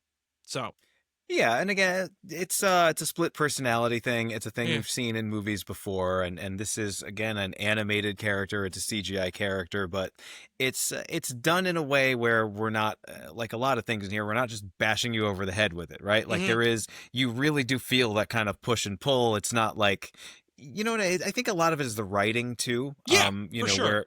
where you sort of understand both sides of this character, and there's a logic. It's not just, you know, his bad side, the Gollum side isn't just crazy and evil, but is, you know, just very determined to get this thing that he wants so badly and feels that the world kind of owes him that. And how dare anyone, you know, and we get that later in the movie as well. And then his nicer side also, it's like, you know, but wait, like there is goodness in the world. I've been shown goodness. You know, it's really nicely done so that it's not just like the goodest good and the evilest evil. You know what I mean? No. I mean, really, the Gollum side of his personality is much more just a survivalist, right? It is the thing that has kept him alive for all of this time, and also the thing that is, you know, addicted, right, to the ring. It's the personification of his addiction to having that ring.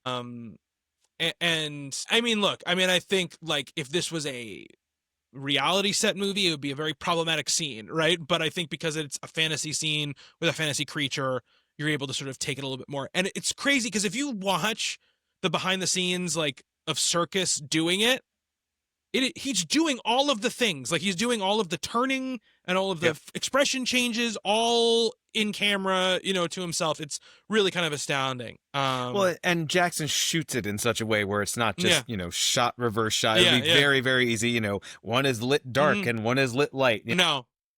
Kind of, it's more dynamic than that, and it captures it in a way that's not just like the most obvious way to do it. Yeah. Absolutely. And then we get to what is one of the most, I would say, if you're talking to people who read the books, you're gonna get to what is now one of the most contentious changes that the movie's made, which is we meet Faramir, who is Boromir's brother. Very fan favorite character in the books for sure. We also see some more like kind of mini battle stuff. We see the elephant, the Oliphant. Love that. Here as well, which is great. We get a little bit of time for wonder. Sam is like, whoa, like crazy that we're actually seeing this right now, you know? We meet Faramir, and Faramir's whole deal in the books is that he doesn't care about the ring at all. He's like the opposite of his brother. He's basically like, I would not pick this thing up if it sat by the side of the road, basically. Interesting, because that's definitely not what we get in the movie. Yeah, he's basically like, you know, what can I do to help you, essentially? Yeah. Now, it's one of the major conflicts in this is that he kind of does exactly the same thing his brother did. Before we get to that, though, like before we know who he is and what happens, so there's this moment where these marauders with the Oliphants, they're riding through, and then Faramir and his guys just come in and kind of slaughter them with arrows and stuff like that. And there's dead, you know, a soldier from the other side who's dead. And Frodo kind of makes an observation about it. And this is the monologue that I was talking about. But I just, this blew me away. I watched it like 3 or 4 times. Again, you know, the older I get, the more of a sort of anti-war kind of mindset I have. And, you know, needless killing is never good. And this idea that, you know, Frodo just kind of sees this guy. I forget the line that Frodo has about, you know, he's evil and good thing that you killed him, right? And Faramir kind of goes into this thing. It's shot really simply, you know, he's just kind of looking down at this corpse, and, you know, he was just a man, and who knows, like, if he actually wanted to be here, and, you know, what drove him to take this side in this conflict. And I'm paraphrasing, and it's, you know, watch the scene. It's probably on YouTube or something like that. But what a profound idea that this movie just kind of slows down for a minute or two to express with this character who we've never met before. It's a great, David Wenham is really, really, really good in this movie. Yes, he is. And it's just this incredibly powerful moment. And this idea, we're talking about with the Black Gate, right? Like all these human soldiers kind of joining this evil army. And it's like, where are they coming from? It also shows you how big this world is and how there are all these different sort of races and factions and countries that are sort of all, fighting for something, right? Like they're not all just like, it's not just evil. Like we don't just want to kill people. We want something. And so what drives you, like you can't see the enemy as faceless. And it's an important moment for Frodo. I think it's in the theatrical edition, right? This monologue. I don't know. So I don't think it is. I don't think it is. I mean, I think it's the best moment in the movie. So that's unfortunate. And Wenham is wonderful in that scene. And I think the extended edition does a much better job than the theatrical version does of giving you more of who Faramir is to fill out who his character is. Okay. And I think that, not that I think the theatrical version doesn't do a bad job with him at all. And functionally for a movie, Faramir cannot have the same role he has in the books. It just doesn't work. Right. You cannot set up that this ring is this all-powerful corrupting thing that could corrupt Aragorn, and then just say this guy for some reason can just say like, I don't care about this thing, because it takes away the power of the ring. It makes your main characters look, sort of weaker in comparison. Like, why not just give the ring to Faramir? This character has not been privy to any of the conversations that had happened about the ring up to this point. Yeah. So why just would give the ring to Faramir and let him have it? Then attitude, what's the difference if he doesn't care about it? Now in the books, there is other that characters. Would make things easy for them. There's other characters who have this kind of relationship with the ring, but those are not in the movie. So it wouldn't make sense to have Faramir do that. Also, the way they, and when I talk about this movie being an interesting work of adaptation, the way they adapted the Two Towers, the big sort of conflict for Frodo and Sam in the Two Towers book is the Shelob confrontation, which happens at the end. That's not here. It's in Return of the King. So you need something to kind of be pushing against Frodo and Sam in their part of the movie. And, the way they talk about it as far from a scripting perspective, they're like, you cannot have this big climactic battle scene at Helm's Deep and this big climactic, like, Shelob scene cross-cutting at the same time, because they cancel each other out. You'll just be left with no feeling whatsoever. One of them has to be like the dramatic emotional through line. One of them has to be the action through line, and you have to pick which one you want to do. So they did what they did.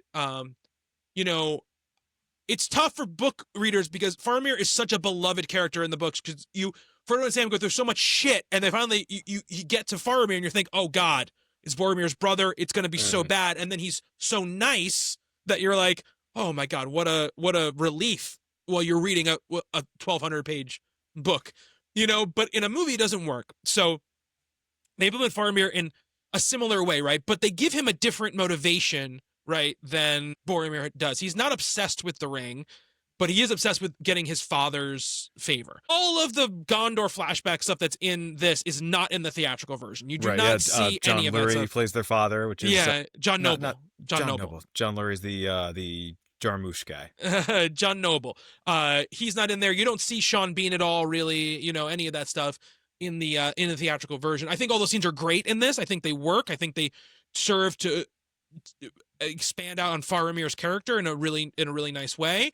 It gives Wenham more to play off of, all that stuff. I love that speech you're talking about. I think it really makes the ending of the movie work so well when he says, I think we finally understand each other, Frodo Baggins. It's the same thing that he's saying, right? Basically. And this applicable versus allegory stuff we talked about in another one, it's so applicable to, like, you're thinking about modern geopolitical conflicts, with like why is this person fighting for this person you think is bad? Is it because that person is promising them a life that they don't have right now?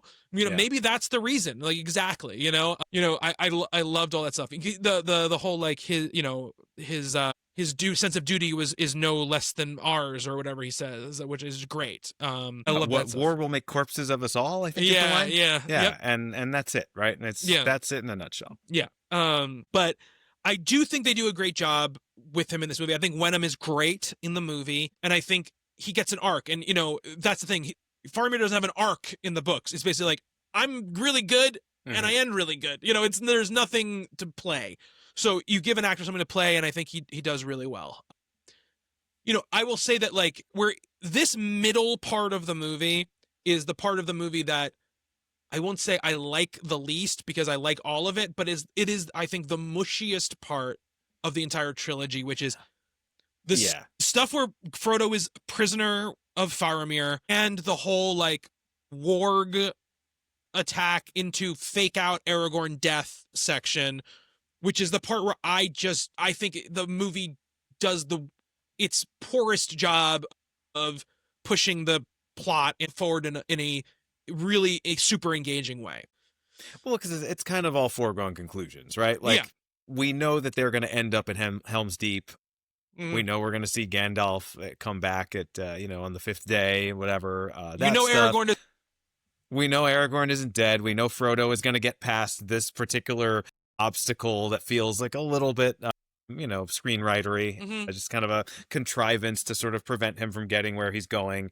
But I was saying before, it's like great scene after great scene after great scene. This is where that kind of breaks down a little bit. Although the battle with the wargs is a lot of fun.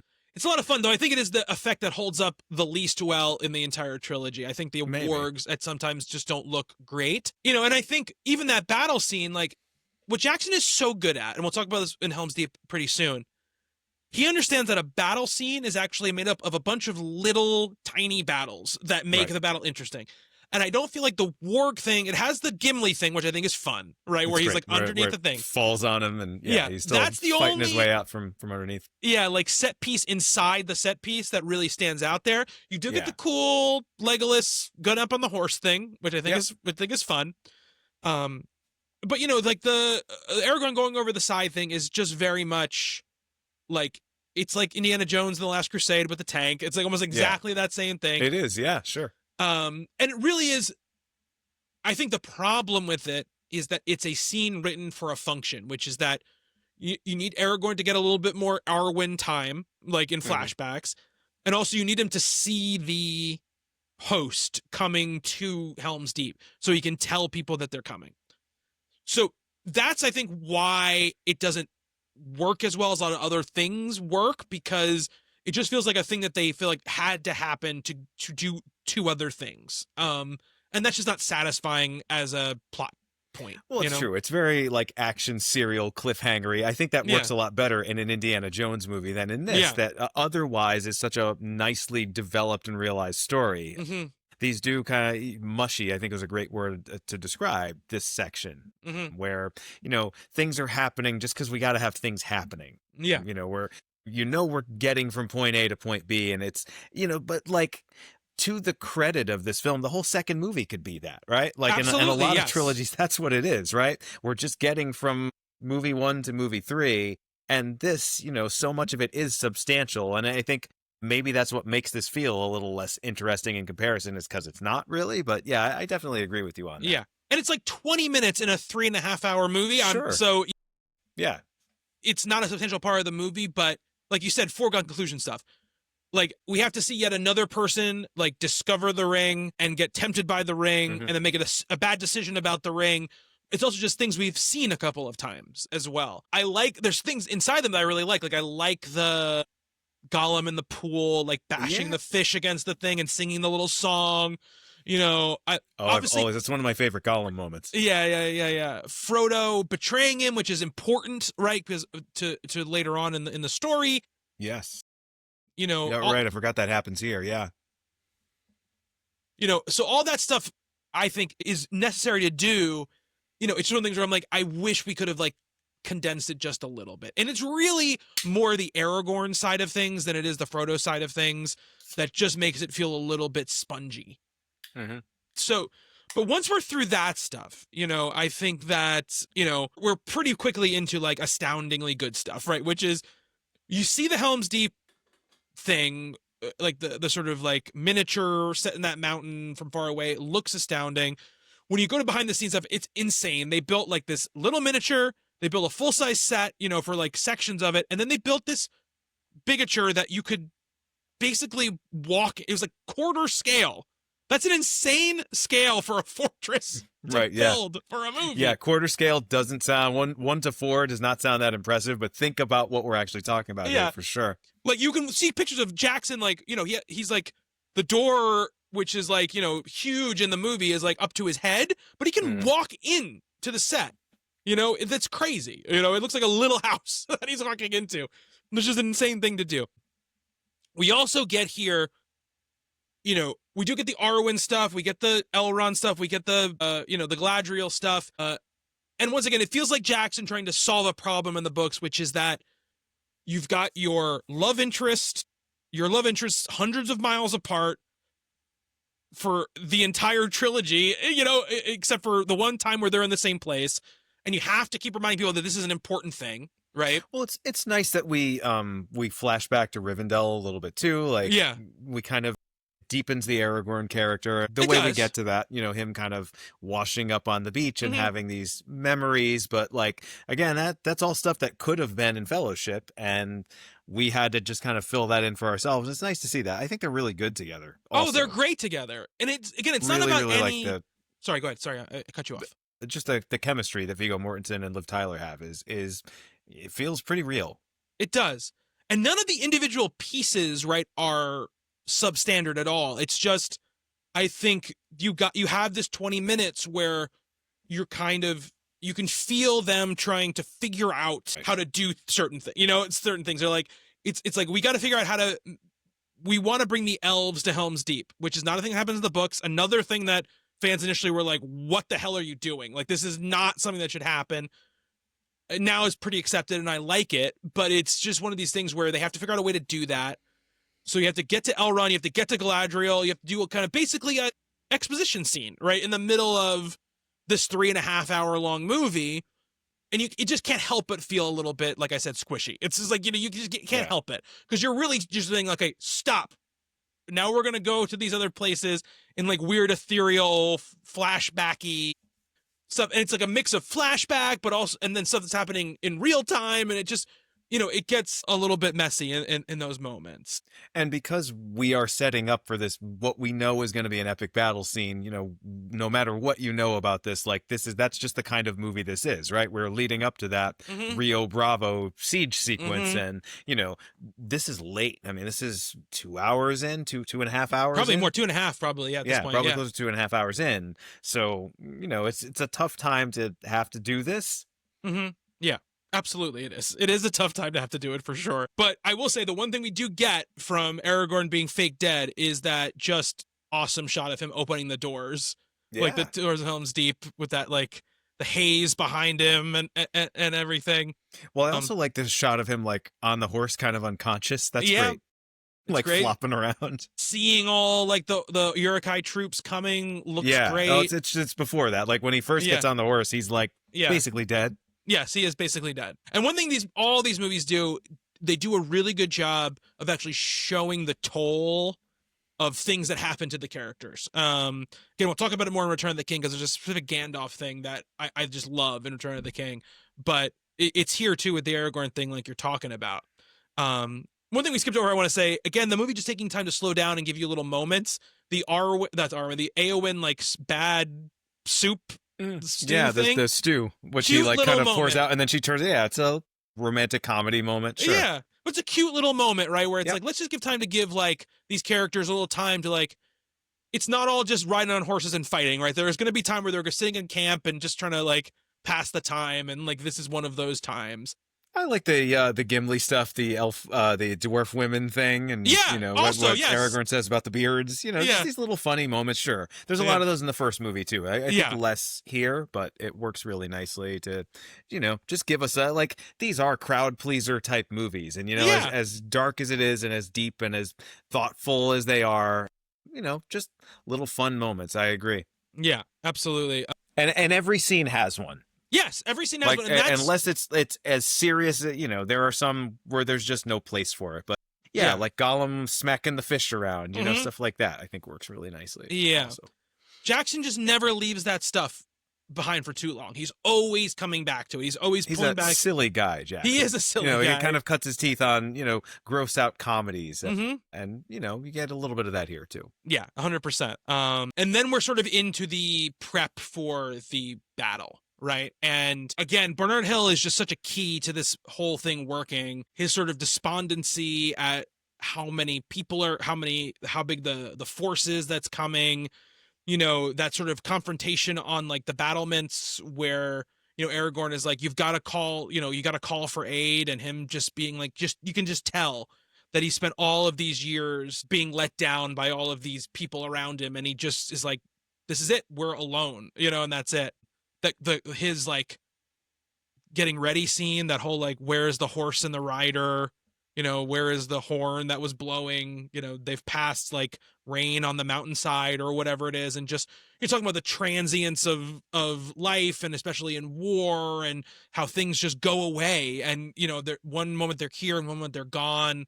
And you're seeing this as like the kids are being pulled out of the caves to be fighters and all this stuff. Again, showing you the human toll of what's happening, right? As a great moment where a kid that has to be like 9-10 years old is fitted with a battle helmet, and it's obviously very loose on his head, and then we move on to like an old man. Yeah. Those are things that are happening in the world. Like right now, we're absolutely seeing stuff like that. Yeah, absolutely. And this, this sort of confrontation scene between Legolas and Aragorn, I think, is also important. Like, you're given this idea that, like, even Legolas is like despairing about the situation that he's in, right? This is not, we've never seen that kind of crack in him at all before.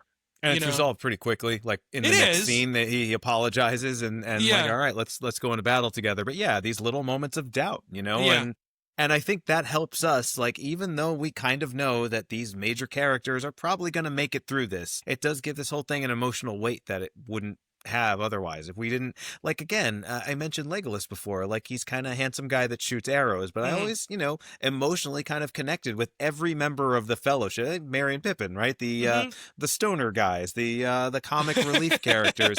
I really kind of feel for them too. And when they talk about just giving up and going home, that actually hits pretty hard too, because it does. Yeah. He's done the character work on all of them up to this point. Yeah. It's not like, even though they don't all get as much screen time, there's only so much screen time to have, even in a 4-hour movie. Yeah. And yet we've got these little things that kind of connect us to all these characters. And I really like this moment with Legolas that you're talking about. Yeah. When you have 8 main characters, there's only so much time, to do what you got to do. But yeah, because just Elrond and his daughter, yeah. that little subplot there, Aragorn can be a memory for you, but you can't actually be together. Like, that stuff is all really great. And this idea, like the Elrond stuff, which I think is really, they're really, Jackson and Boyens and Walsh are so good at distilling down. Stephen Sinclair comes back as a writer on this one.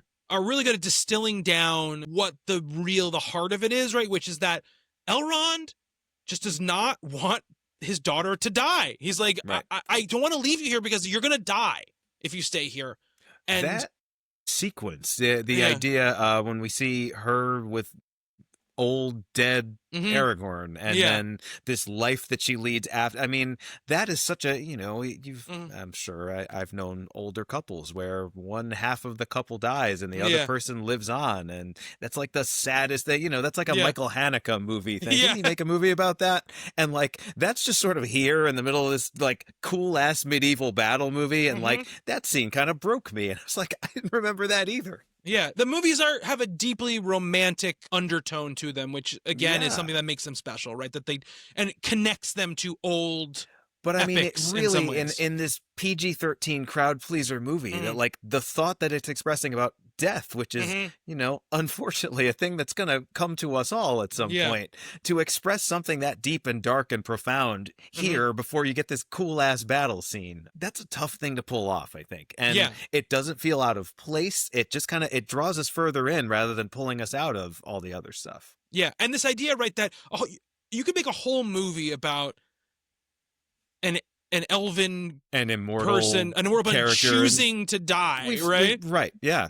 And it's just like it's 10 minutes of this movie, it's and then thread, we're gone. Huge overarching story. Yeah. Yeah. We're back to this big battle that's about to happen. And I think, the elves showing up at Helm's Deep, I think it makes thematic sense in 2 ways. One is that, it's a sacrifice, right? It's these characters, similarly what Arwen is doing, choosing to stay behind and possibly die to help protect the future of this land rather than kind of preserve their own lives, right? Big message about everything going on right now as well, obviously applicable to now. Also, this idea that you just can't do it alone, right? Frodo can't do it alone. This army can't do it alone. They need help, and we have to be able to reach our hands out and accept the help when it comes, you know, and I think that's why thematically it does work, and why I think it's one of those changes that people have come to accept who are big book fans, because we feel like it gets the spirit of it right, even if it's not exactly what happens in the actual story in the books. Are we now past the point where Treebeard sees the destruction of the forest? No, not yet. I think we're around revenge? there. Okay. Yeah, we're around there right now.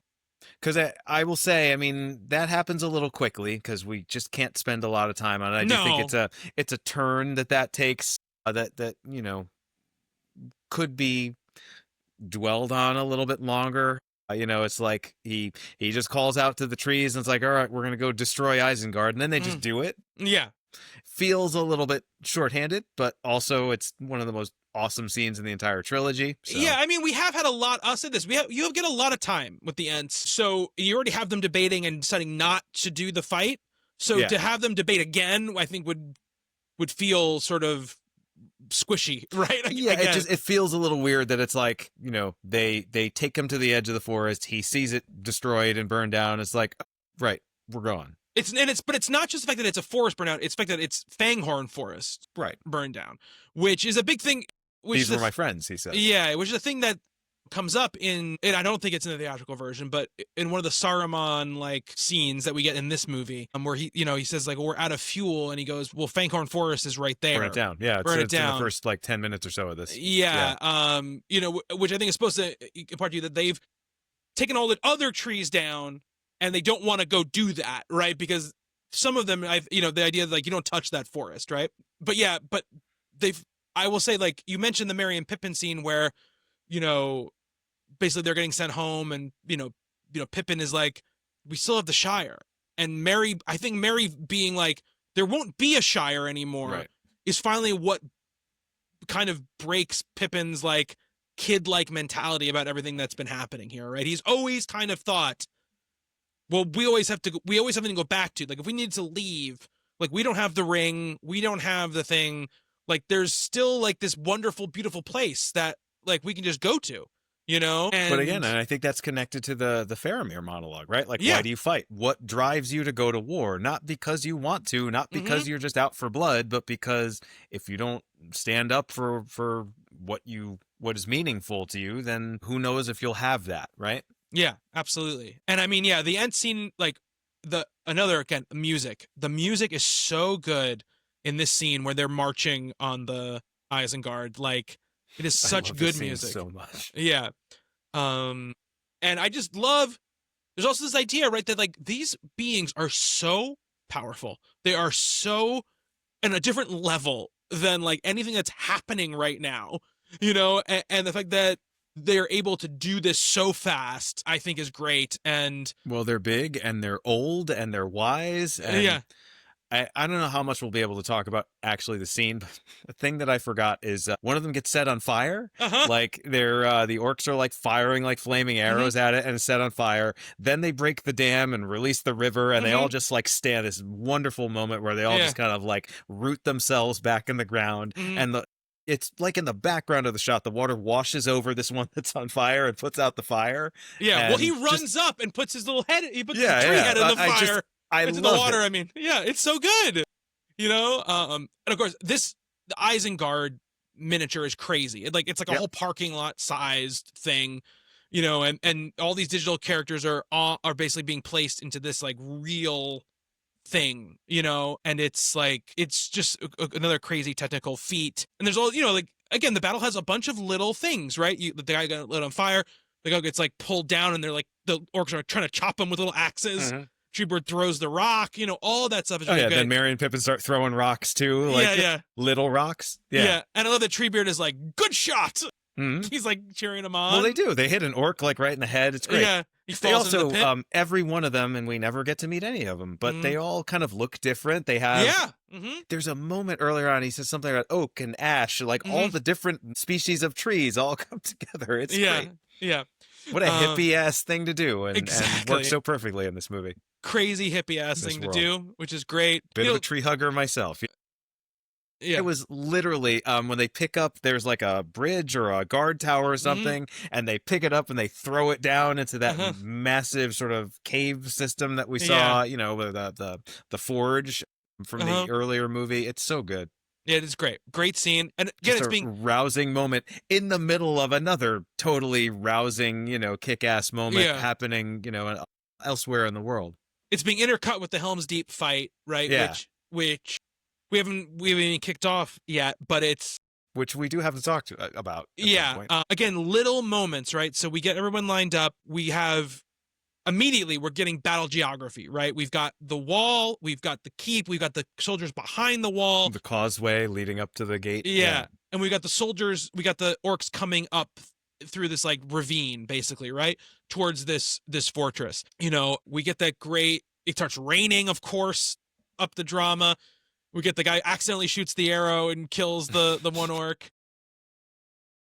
That is a nice little moment, isn't it? It is a great little moment. And then, all hell breaks loose, and we get the "so it begins" line from Theoden. And I just love, right? We get the like this smooth, wonderful, the elves shooting all their arrows.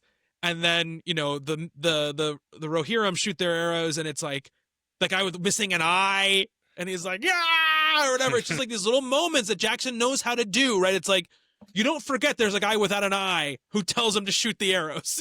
That's a little thing that you do. You put a little detail in there, right? He's not just a normal looking extra guy. No, and I mean, this sequence inspired so many things that followed, right? Like every battle movie after this is like, we're trying to do something that's like Helm's Deep, but particularly as the technology improves and you can just do like thousands of CGI soldiers on a battlefield, you kind of just lose the sense of like I don't know, the weight of it. And I keep using that word for the special effects and the way this is choreographed and things like that. But and I will say there are a lot of CG, they created a whole system to expand that army out to be hundreds, 10,000 sure, people. And I'm not even really talking about the special effects. I'm just talking about when you do a battle sequence like this, it's always just big, you just try to, and I think that's a problem that we'll talk about with the Hobbit movies, is that they just don't have these kind of little moments that you're talking about, and these things that really kind of draw us, put us right into the middle of that. I will say, some of the season finale, talking about Game of Thrones again, when they were doing stuff inspired by this, I thought they did a pretty good job of they did a great job, character work and just sort of nicely choreographed, nicely directed little bits that not only put you in the middle of it, but also just give it flavor and personality and kind of reveal character in the midst of these epic sort of battle sequences. And there's so much of that here, and just so many little things. One of my favorite images is when the orcs turn their shields up, and they're slowly making their way up the causeway there, and they can't, the arrows can't penetrate it. It's those kinds of things, right? Yeah. It's such a big, epic, crazy, chaotic battle sequence, but we can talk, I don't want to because we'll be here all night, but every stage of it, right? When they first start raising the ladders, and that first guy comes over and they kill him, but then a bunch more there's so many things that you can tell Peter Jackson spent a lot of time thinking about, how can I make this just as fun and interesting and dynamic as possible, and have so many memorable moments in what just could be a mess of so many battle sequences in so many movies. Is it's hard to tell who's slashing their sword at who, you know? And where they are in relation to the other people that are going on, the geography, absolutely. I mean, you get I think there's a great job of setting up little things, right? You've got sort of Theoden's perch, right, where he's looking down and kind of overseeing the whole battle, and so you're going to go back there whenever some big moment happens, because the way he reacts is going to tell you how you should be feeling in that moment, right? You've got the Gimli and Legolas thing, the counting thing. You've got the beginning of the battle where, would you like me to explain it to you, or would you like me to fetch you a box, and him laughing, and this moment of them having this bonding, right? You have their little set piece thing, right? You got Aragorn sort of leading this elven force that's there, right? You've got all these little things, peppered across the battle, which work so well, like even the fact that they have the arrows fire from behind the wall, right, and that second volley, Oh, I which like is that. Yeah, so the cool. lob shot. Yep. Yeah, which is so cool. And yeah, you have the ladders coming up. You know, you understand all of this stuff that's going on. And you've got nice little dramatic irony bits. You know, the whole like, is this it? Is this all you can conjure, Saruman? And then right away you have the wall blow up, and the wall blowing up is still one of those moments that you're just like, your breath catches in your chest in that moment. You know, no, I've seen this movie 20 times. You know, every time it happens, it's just such this like thing. And you know, they blew up their like crazy big huge fake miniature set. They had one chance to do it, you know, and you get those real rocks like blowing out, and it just feels so powerful in that moment, you know. And then you get your own little like things there, right? You get Legolas surfing down the stairs, right, which is great. Which is a great moment. You know, you get, you know, Gimli sort of coming out of the water. You get Aragorn sort of like, you know, getting tossing up, a dwarf. Yeah. tossing a dwarf. You get all these little things, you know. You've got the elven like general dies in that one moment, and Jackson takes the time for him to like look at all of his like comrades who have also fallen.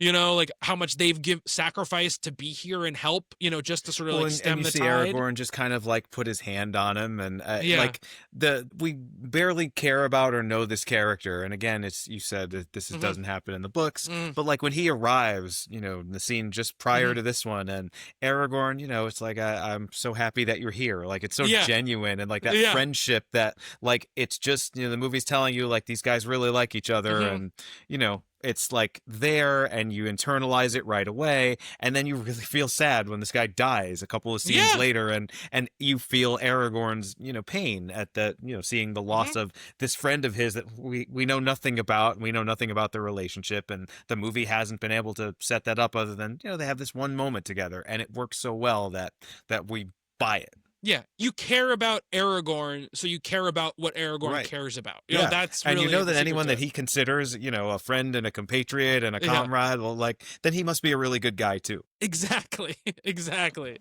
You know, and then you get you know, what any great battle scene has is things get progressively worse for our heroes, this right? Inward movement, right? Like, you know, it's a siege sequence. Like you start, you know, they can't breach the wall, then they breach the wall. Well, they can't knock down the door, then they knock down the door. It's like, like you just keep stepping it up, and they keep moving backward. And, you know, Peter Jackson is so good. We were talking about this with even Dead Alive back in the early part of his career. These scenes where there's just, you know, it's just such a clear sense of where everything is, how everything works, what the stakes are at every given moment of this particular thing. And, you know, it's so easy to lose that. Even a good director sometimes, you know, there's like even some of those, like, you know, Howard Hawks, John Ford sort of westerns don't do that great of a job of this. And this movie is just like, it's almost effortless for Peter Jackson. Yeah, absolutely. Or he makes it feel that way. He makes it feel that way. I'm sure it wasn't effortless. I'm sure it was a ton of effort. But, you know... Well, he's a little kid playing with toy soldiers on a really cool play set. You know, again, you have time where you have your... Like, we talked about the throwing Gimli scene. Where you just get two of your characters, take them off to the side, and have them do a little thing together, right? That really helps in these situations. You know, it's just how you diagram scenes like this to keep you engaged in what's happening and not just get lost in the like of swords and some of the CG and, you know, whatever. You don't get lost in it because you're constantly being driven back into the characters and the reality of what's happening. And just, you know, having like a fun, cute moment like that while everyone around them is getting slaughtered. You know, it's such a dark scene. And then like, here's this like little comic booky thing that, you know, and the better Marvel movies are good at doing stuff like that also. But absolutely. Like here, it's just so nicely integrated into everything else. And just this little moment of levity in the middle of a very dark visually and thematically sort of scene where it's going very poorly at this point. Yeah, I mean, it's like you mentioned the good Marvel stuff. It's like an Endgame when, like, you know, Spider-Man's like, you know, holding on to the gauntlet, and like Captain Marvel comes down and he's like, "Hey, I'm Peter Parker." You know, it's like that sort of moment where you're like, yeah, he would say that in that moment, you know. Like he would be a polite little boy, a polite, nice boy from Queens and say his name, Yeah. to the new Well, person. You don't lose who you are just because all this Exactly. horrible stuff is happening all around you. Exactly. And that's what I like about these scenes. Again, there's nothing we could say about this battle scene that will do it justice. It's like there's never been as good a one of these as this one is, to this day, basically. So it's just the perfect example of how you do a big scale fight like this. And again, with laid out stakes, the whole point is like just hold them off until this next morning, right? That's all you have to do is just hold them off. And we get this great sort of scene where the Aragorn is like, we talked about the reckless hate line, and then right after that, Aragorn's like, let's just ride out.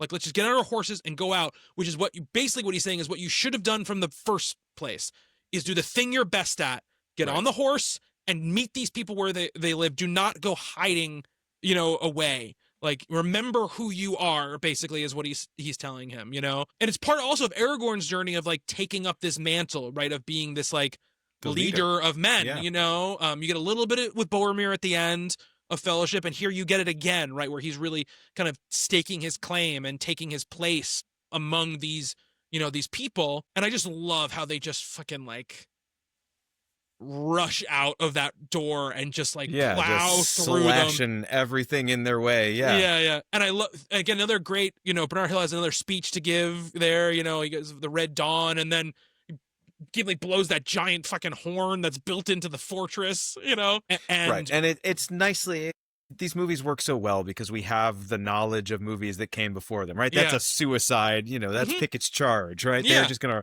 ride out and fight a lot and then die. And there's going to be a very dramatic scene, but they actually don't, because this movie, as we said before, it's not going for those sort of easy setup, payoff, dramatic sort of moments. So, they actually do succeed. And then we get, another just unbelievably iconic shot, right? We get Gandalf showing up at the top of the hill, Éomer is there, and then they charge down that hill. The riders charging down the hill is so great. Like an ocean sort of sweeping down. Amazing. And, and the music is sort of like playing it a little bit chill, a little more like at that point, and then when the sun rises over the ridge and blinds them, it's just such a great choreography for this, and it looks amazing, and we then get to spend that time we get to give kind of full time to Sam and Frodo. Basically they're at Osgiliath, which is like right near where Minas Tirith is. They're basically almost at Minas Tirith. They're basically being told, Faramir says, take them to my father, essentially. And the city and the Ringwraith show up, right? And we get a great Peter Jackson, wide angle lens straight up in, Elijah Wood's face, him being all creepy and weird. They're here, they've come. I love that he goes up there, like that thing is about to grab him or whatever, and Sam saves him, of course.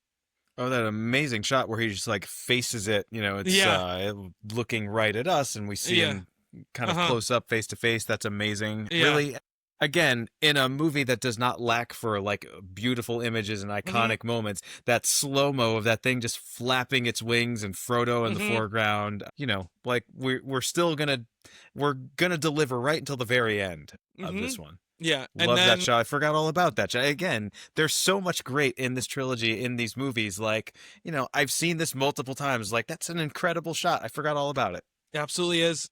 And we get Sam's speech, right? And this thing kills me every single time. Yep. It killed me this time especially. It feels like it was written yesterday. Like when he says that line, when he goes like, and you didn't want to know the end, how could the end be happy? How could the world go back to the way it was when so much bad had happened? I'm like sobbing, Yeah, that feels real, this wonderful moment of hope in a despairing sort of time. Yeah. Ooh, boy. But it's one of those ways that I just want to say, not to be overly corny, but it's like the power of storytelling, the power of movies, books, whatever it might be. In this case, we're talking about a movie, but like, to when you're feeling a certain way, find some sliver of hope because of this thing, right? And right. that like, because we're holding on to something, that there's some good in this world and it's worth fighting well, like for. if Tolkien could conceive of this kind of goodness and Jackson could articulate it on screen, then maybe it actually exists in the world, you know? Like that is what fantasy is all about, right? Like these are fairy tales are to teach you values, you know, to sort of show you a way of living and what, you know, what it means to be good. And yeah, it's such a, I don't know. I mean, it's another theme that sort of runs through this, right? The idea of, you know, stories about them and how they are going to live on. And again, that's another thing that's setting up, oh, of course they're going to die here, and then they'll write ballads about them, you know, going on to the future, and they will live on that way. Yeah. You know, so it's more of a surprise, as we said before, what actually happens in the third movie. Yeah, and I think it's also like a great like kind of meta speech about like talking to the audience about, you're probably feeling the same way. Like, how is this going to end up well, you know? Another reminder that Sam is like the character, you know, in this story in many ways. You know, he is like the thing that you're fighting for, you know, that the kind of person you're fighting for is this person, you know, who... And when Frodo actually says it to him, you know, and it is corny, right? Like, you know, how Sam is a hero too, whatever. Oh, shucks, you know, but like that works out. And again, that's performance. You know, neither one of those guys, I'd seen them in things before, obviously, and Sean Astin is great, and Rudy and things like that. But like, you know, this moment between the two of them, it's beautiful, brilliant acting that just like so goes far beyond, you know, what we usually see in what is essentially just a genre film, you know? Yeah. And that look that Gollum gives him when he's giving that speech, you know, is also really powerful. Yep. And again, like you said, Faramir, you know, I coming and saying, you know, I think we finally understand each other. You know, like, this is also exactly the way that I feel, you know, and then making him realize, you know, what it is. And Sam, you know, once again, earlier in the other scene where he says, like, he tells Faramir, he goes, you know, kind of his last ditch, like, I didn't want to tell him this because I didn't want to hurt him, but like, you know what happened to your brother? Like, basically, like, he died because he wasn't strong enough, you know, to deal with this thing. And I think that also really gets to him, right? Because he pictures Boromir as like this ideal of what a man can be. His brother is like that ideal. And so I think it also breaks him down. Yeah, it works even without the daddy issues flashback that we get in exactly the extended edition. Sure. Yeah. His dad is a real son of a bitch, but we'll get into that much more in the next one. I didn't really talk about it this time because, well, he's, you know, his main son of a bitchness is in Return of the King, but and the movie's basically over. There's a couple of scenes like there's a couple of scenes here that were in the theatrical, which I think are good, but I don't think are totally necessary. You know, there's one extra scene of Faramir like choke slamming Gollum. I don't think we need 3 scenes of Faramir choke slamming Gollum, but the information is important. But I really think the way that they conveyed at the end with Gollum like talking to himself, you know, and setting up what's going to come in the next movie, I think is really good. That we'll take, you know, we'll let her do it kind of thing. I'm very curious at this point, like you watching this movie for the first time, if you had, do you have any idea what was coming? Like what he was talking about? Okay. Not at all. And and Shelob was an incredible surprise for me. Yeah. One of those things when you read the books, you're most like, I cannot wait. Can't wait to see see what this is going to look like, you know? And we'll talk about that next time. But no, I think I remember, you know, like, I think they established it in Fellowship, right? The idea that there are evils beyond even what you see and goods beyond even what you see there. So I was like, oh, cool. We're going to get a new villain and it's going to be awesome because, you know, basically Saruman gets, you know, he lives through that. I forgot that, right? Yeah. He dies in the next one.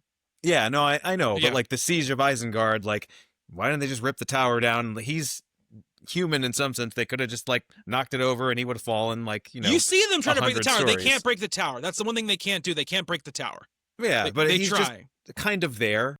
You don't see him flee or anything like that. Yeah. But so I figured, okay, well, if he's still around, but he's basically been weakened, then we need somebody to kind of take his place. Yeah. And yeah. I'm very excited to talk about Return of the King next time. But yeah, Two Towers. I love the way this ends too. That after we, you know, Gollum kind of makes his plan and decides what he's going to do. And then the camera just rises up and we see Mount Doom. We see the explosion, the volcanic explosion, and then cut to black. It's once again like, and guess what? They still got to do all this shit. Like, that's how it feels, you know? One of the things that these films do really well is just the idea of distance, and the fact that they have to go so Mm-hmm. far, and this is such a long, it's not just a treacherous journey, it's a very long journey. I finally looked up, I've always wanted to know this, how much time actually takes place from when they leave the Shire to when Mm-hmm. they get to Mount Doom, and, the climactic stuff Mm-hmm. happens in the third movie. And I think it was something like 13 months, 14 Okay. months, I was year. wondering what it was. I think it's slightly different in the books. I was wondering what it was in the movies, but that's yeah, This was just like a quick Google search, year yeah. and a half. It's It's a stuff long around there, time and to it's be all walking. sure. Well, there's a long way to walk, and It I is a long way to really, walk. Yeah. it has to be that, right? Like this can't take Yes. place over the course of a couple of weeks. So No, no, I like you that. can't at all. So yeah, that's Two Towers. I mean, it opened huge. Obviously, $26 million opening day. Opens bigger than the which at first I was like, oh really? But who's going to see Fellowship of the Ring and not want to see this? And then that comes out on DVD, and people, the They word of grew. mouth and stuff. Sure. One of the rare instances where all the movies grew. Each movie Nobody's made more than checking the out of last this one. franchise. Nobody's like, oh, I saw the first one. I got it. I'm done. No, they all grew in box office and did great. It's so funny about movies growing at box office, and we'll talk about this again next time, because I'm telling you this for the first time, and I'm saying it on mic, and we'll see if it really happens. Brian's supposed to join us for Return of the King. Brian Verderosa. I remember we went to see the final Harry Potter film at midnight. And we were talking before the movie started, and I was like, they think this one is going to, make X amount more than the last one. And Brian goes, I don't understand. Why would this one make more than the last one at midnight? Why would it make more? You have to see that was this one. I was like, well, Brian, did you see the last one at midnight?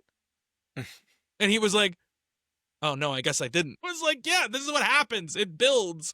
But like, yeah, so this was a huge, obviously a massive hit. It makes more worldwide than, Fellowship of the Ring made. This one broached into like the 900 million something, right? Worldwide. Fellowship was in the high 800s, I believe. Makes more money. Does get, I mean, it's slightly not as positively reviewed as No, Fellowship. of It course doesn't not. get the awards. I mean, it's nominated for a lot of awards. It wins a few, like technical awards, things like that. But this is the one of the three, right? Return of the King is the one that kind of sweeps everything. Yes. Fellowship gets a lot of, for a genre film, does very well. In that world, that aspect of, award season kind of notices. This one is the kind of forgotten one. Yeah, but like, I don't know. Seeing it this time, it just strikes me how much that like it's kind of the middle child of the franchise, of and course. yet it's got a flavor of its own, and there's so much good stuff in it. There's Yeah. I think there's it's so something funny to be said for the middle child. because this one comes out, right? And it still gets like 6 Oscar nominations, right? It wins 2, but it doesn't get a Best Director nomination, right? It gets a Best Picture nomination, though. But even by then, the kind of prevailing sentiment was, yes, they're just waiting now for the third one to come out. Yep. And that's the one that will get all the awards. Like that's all they're waiting for, right? The first one got a bunch of award nominations. It was a big surprise that it was so critically lauded, I think, the first one. This one, they were like, okay, like obviously it deserves to get nominated for Best Picture, but like, Pete's not getting a nomination this time. We'll give it to somebody else, and next time they'll get everything. And I remember the Oscar ceremony for Return of the King, people were like, it was kind of boring. I was like, it was the best night ever, because I just got to see Peter Jackson come up on stage like 11 times or whatever it was. But yeah, it's the middle child, but I think still, if this is your middle child, like what a middle child to have. Yeah, a truly great movie with some really remarkable and groundbreaking things in it. Next time we'll talk about the end of this trilogy, which is The Return of the King. I think a movie that I cry no less than 5 times during, so we'll definitely discuss that. And yeah, hopefully Brian Verderosa will be our guest for that episode. And then we're out of Middle Earth for 2 movies before we return once again. And I think it'll be fascinating to talk about the differences between these movies. Well, we're going to smaller movies, but by smaller movies we mean another like multi-hundred-million-dollar budgeted blockbuster in King Kong. Yeah.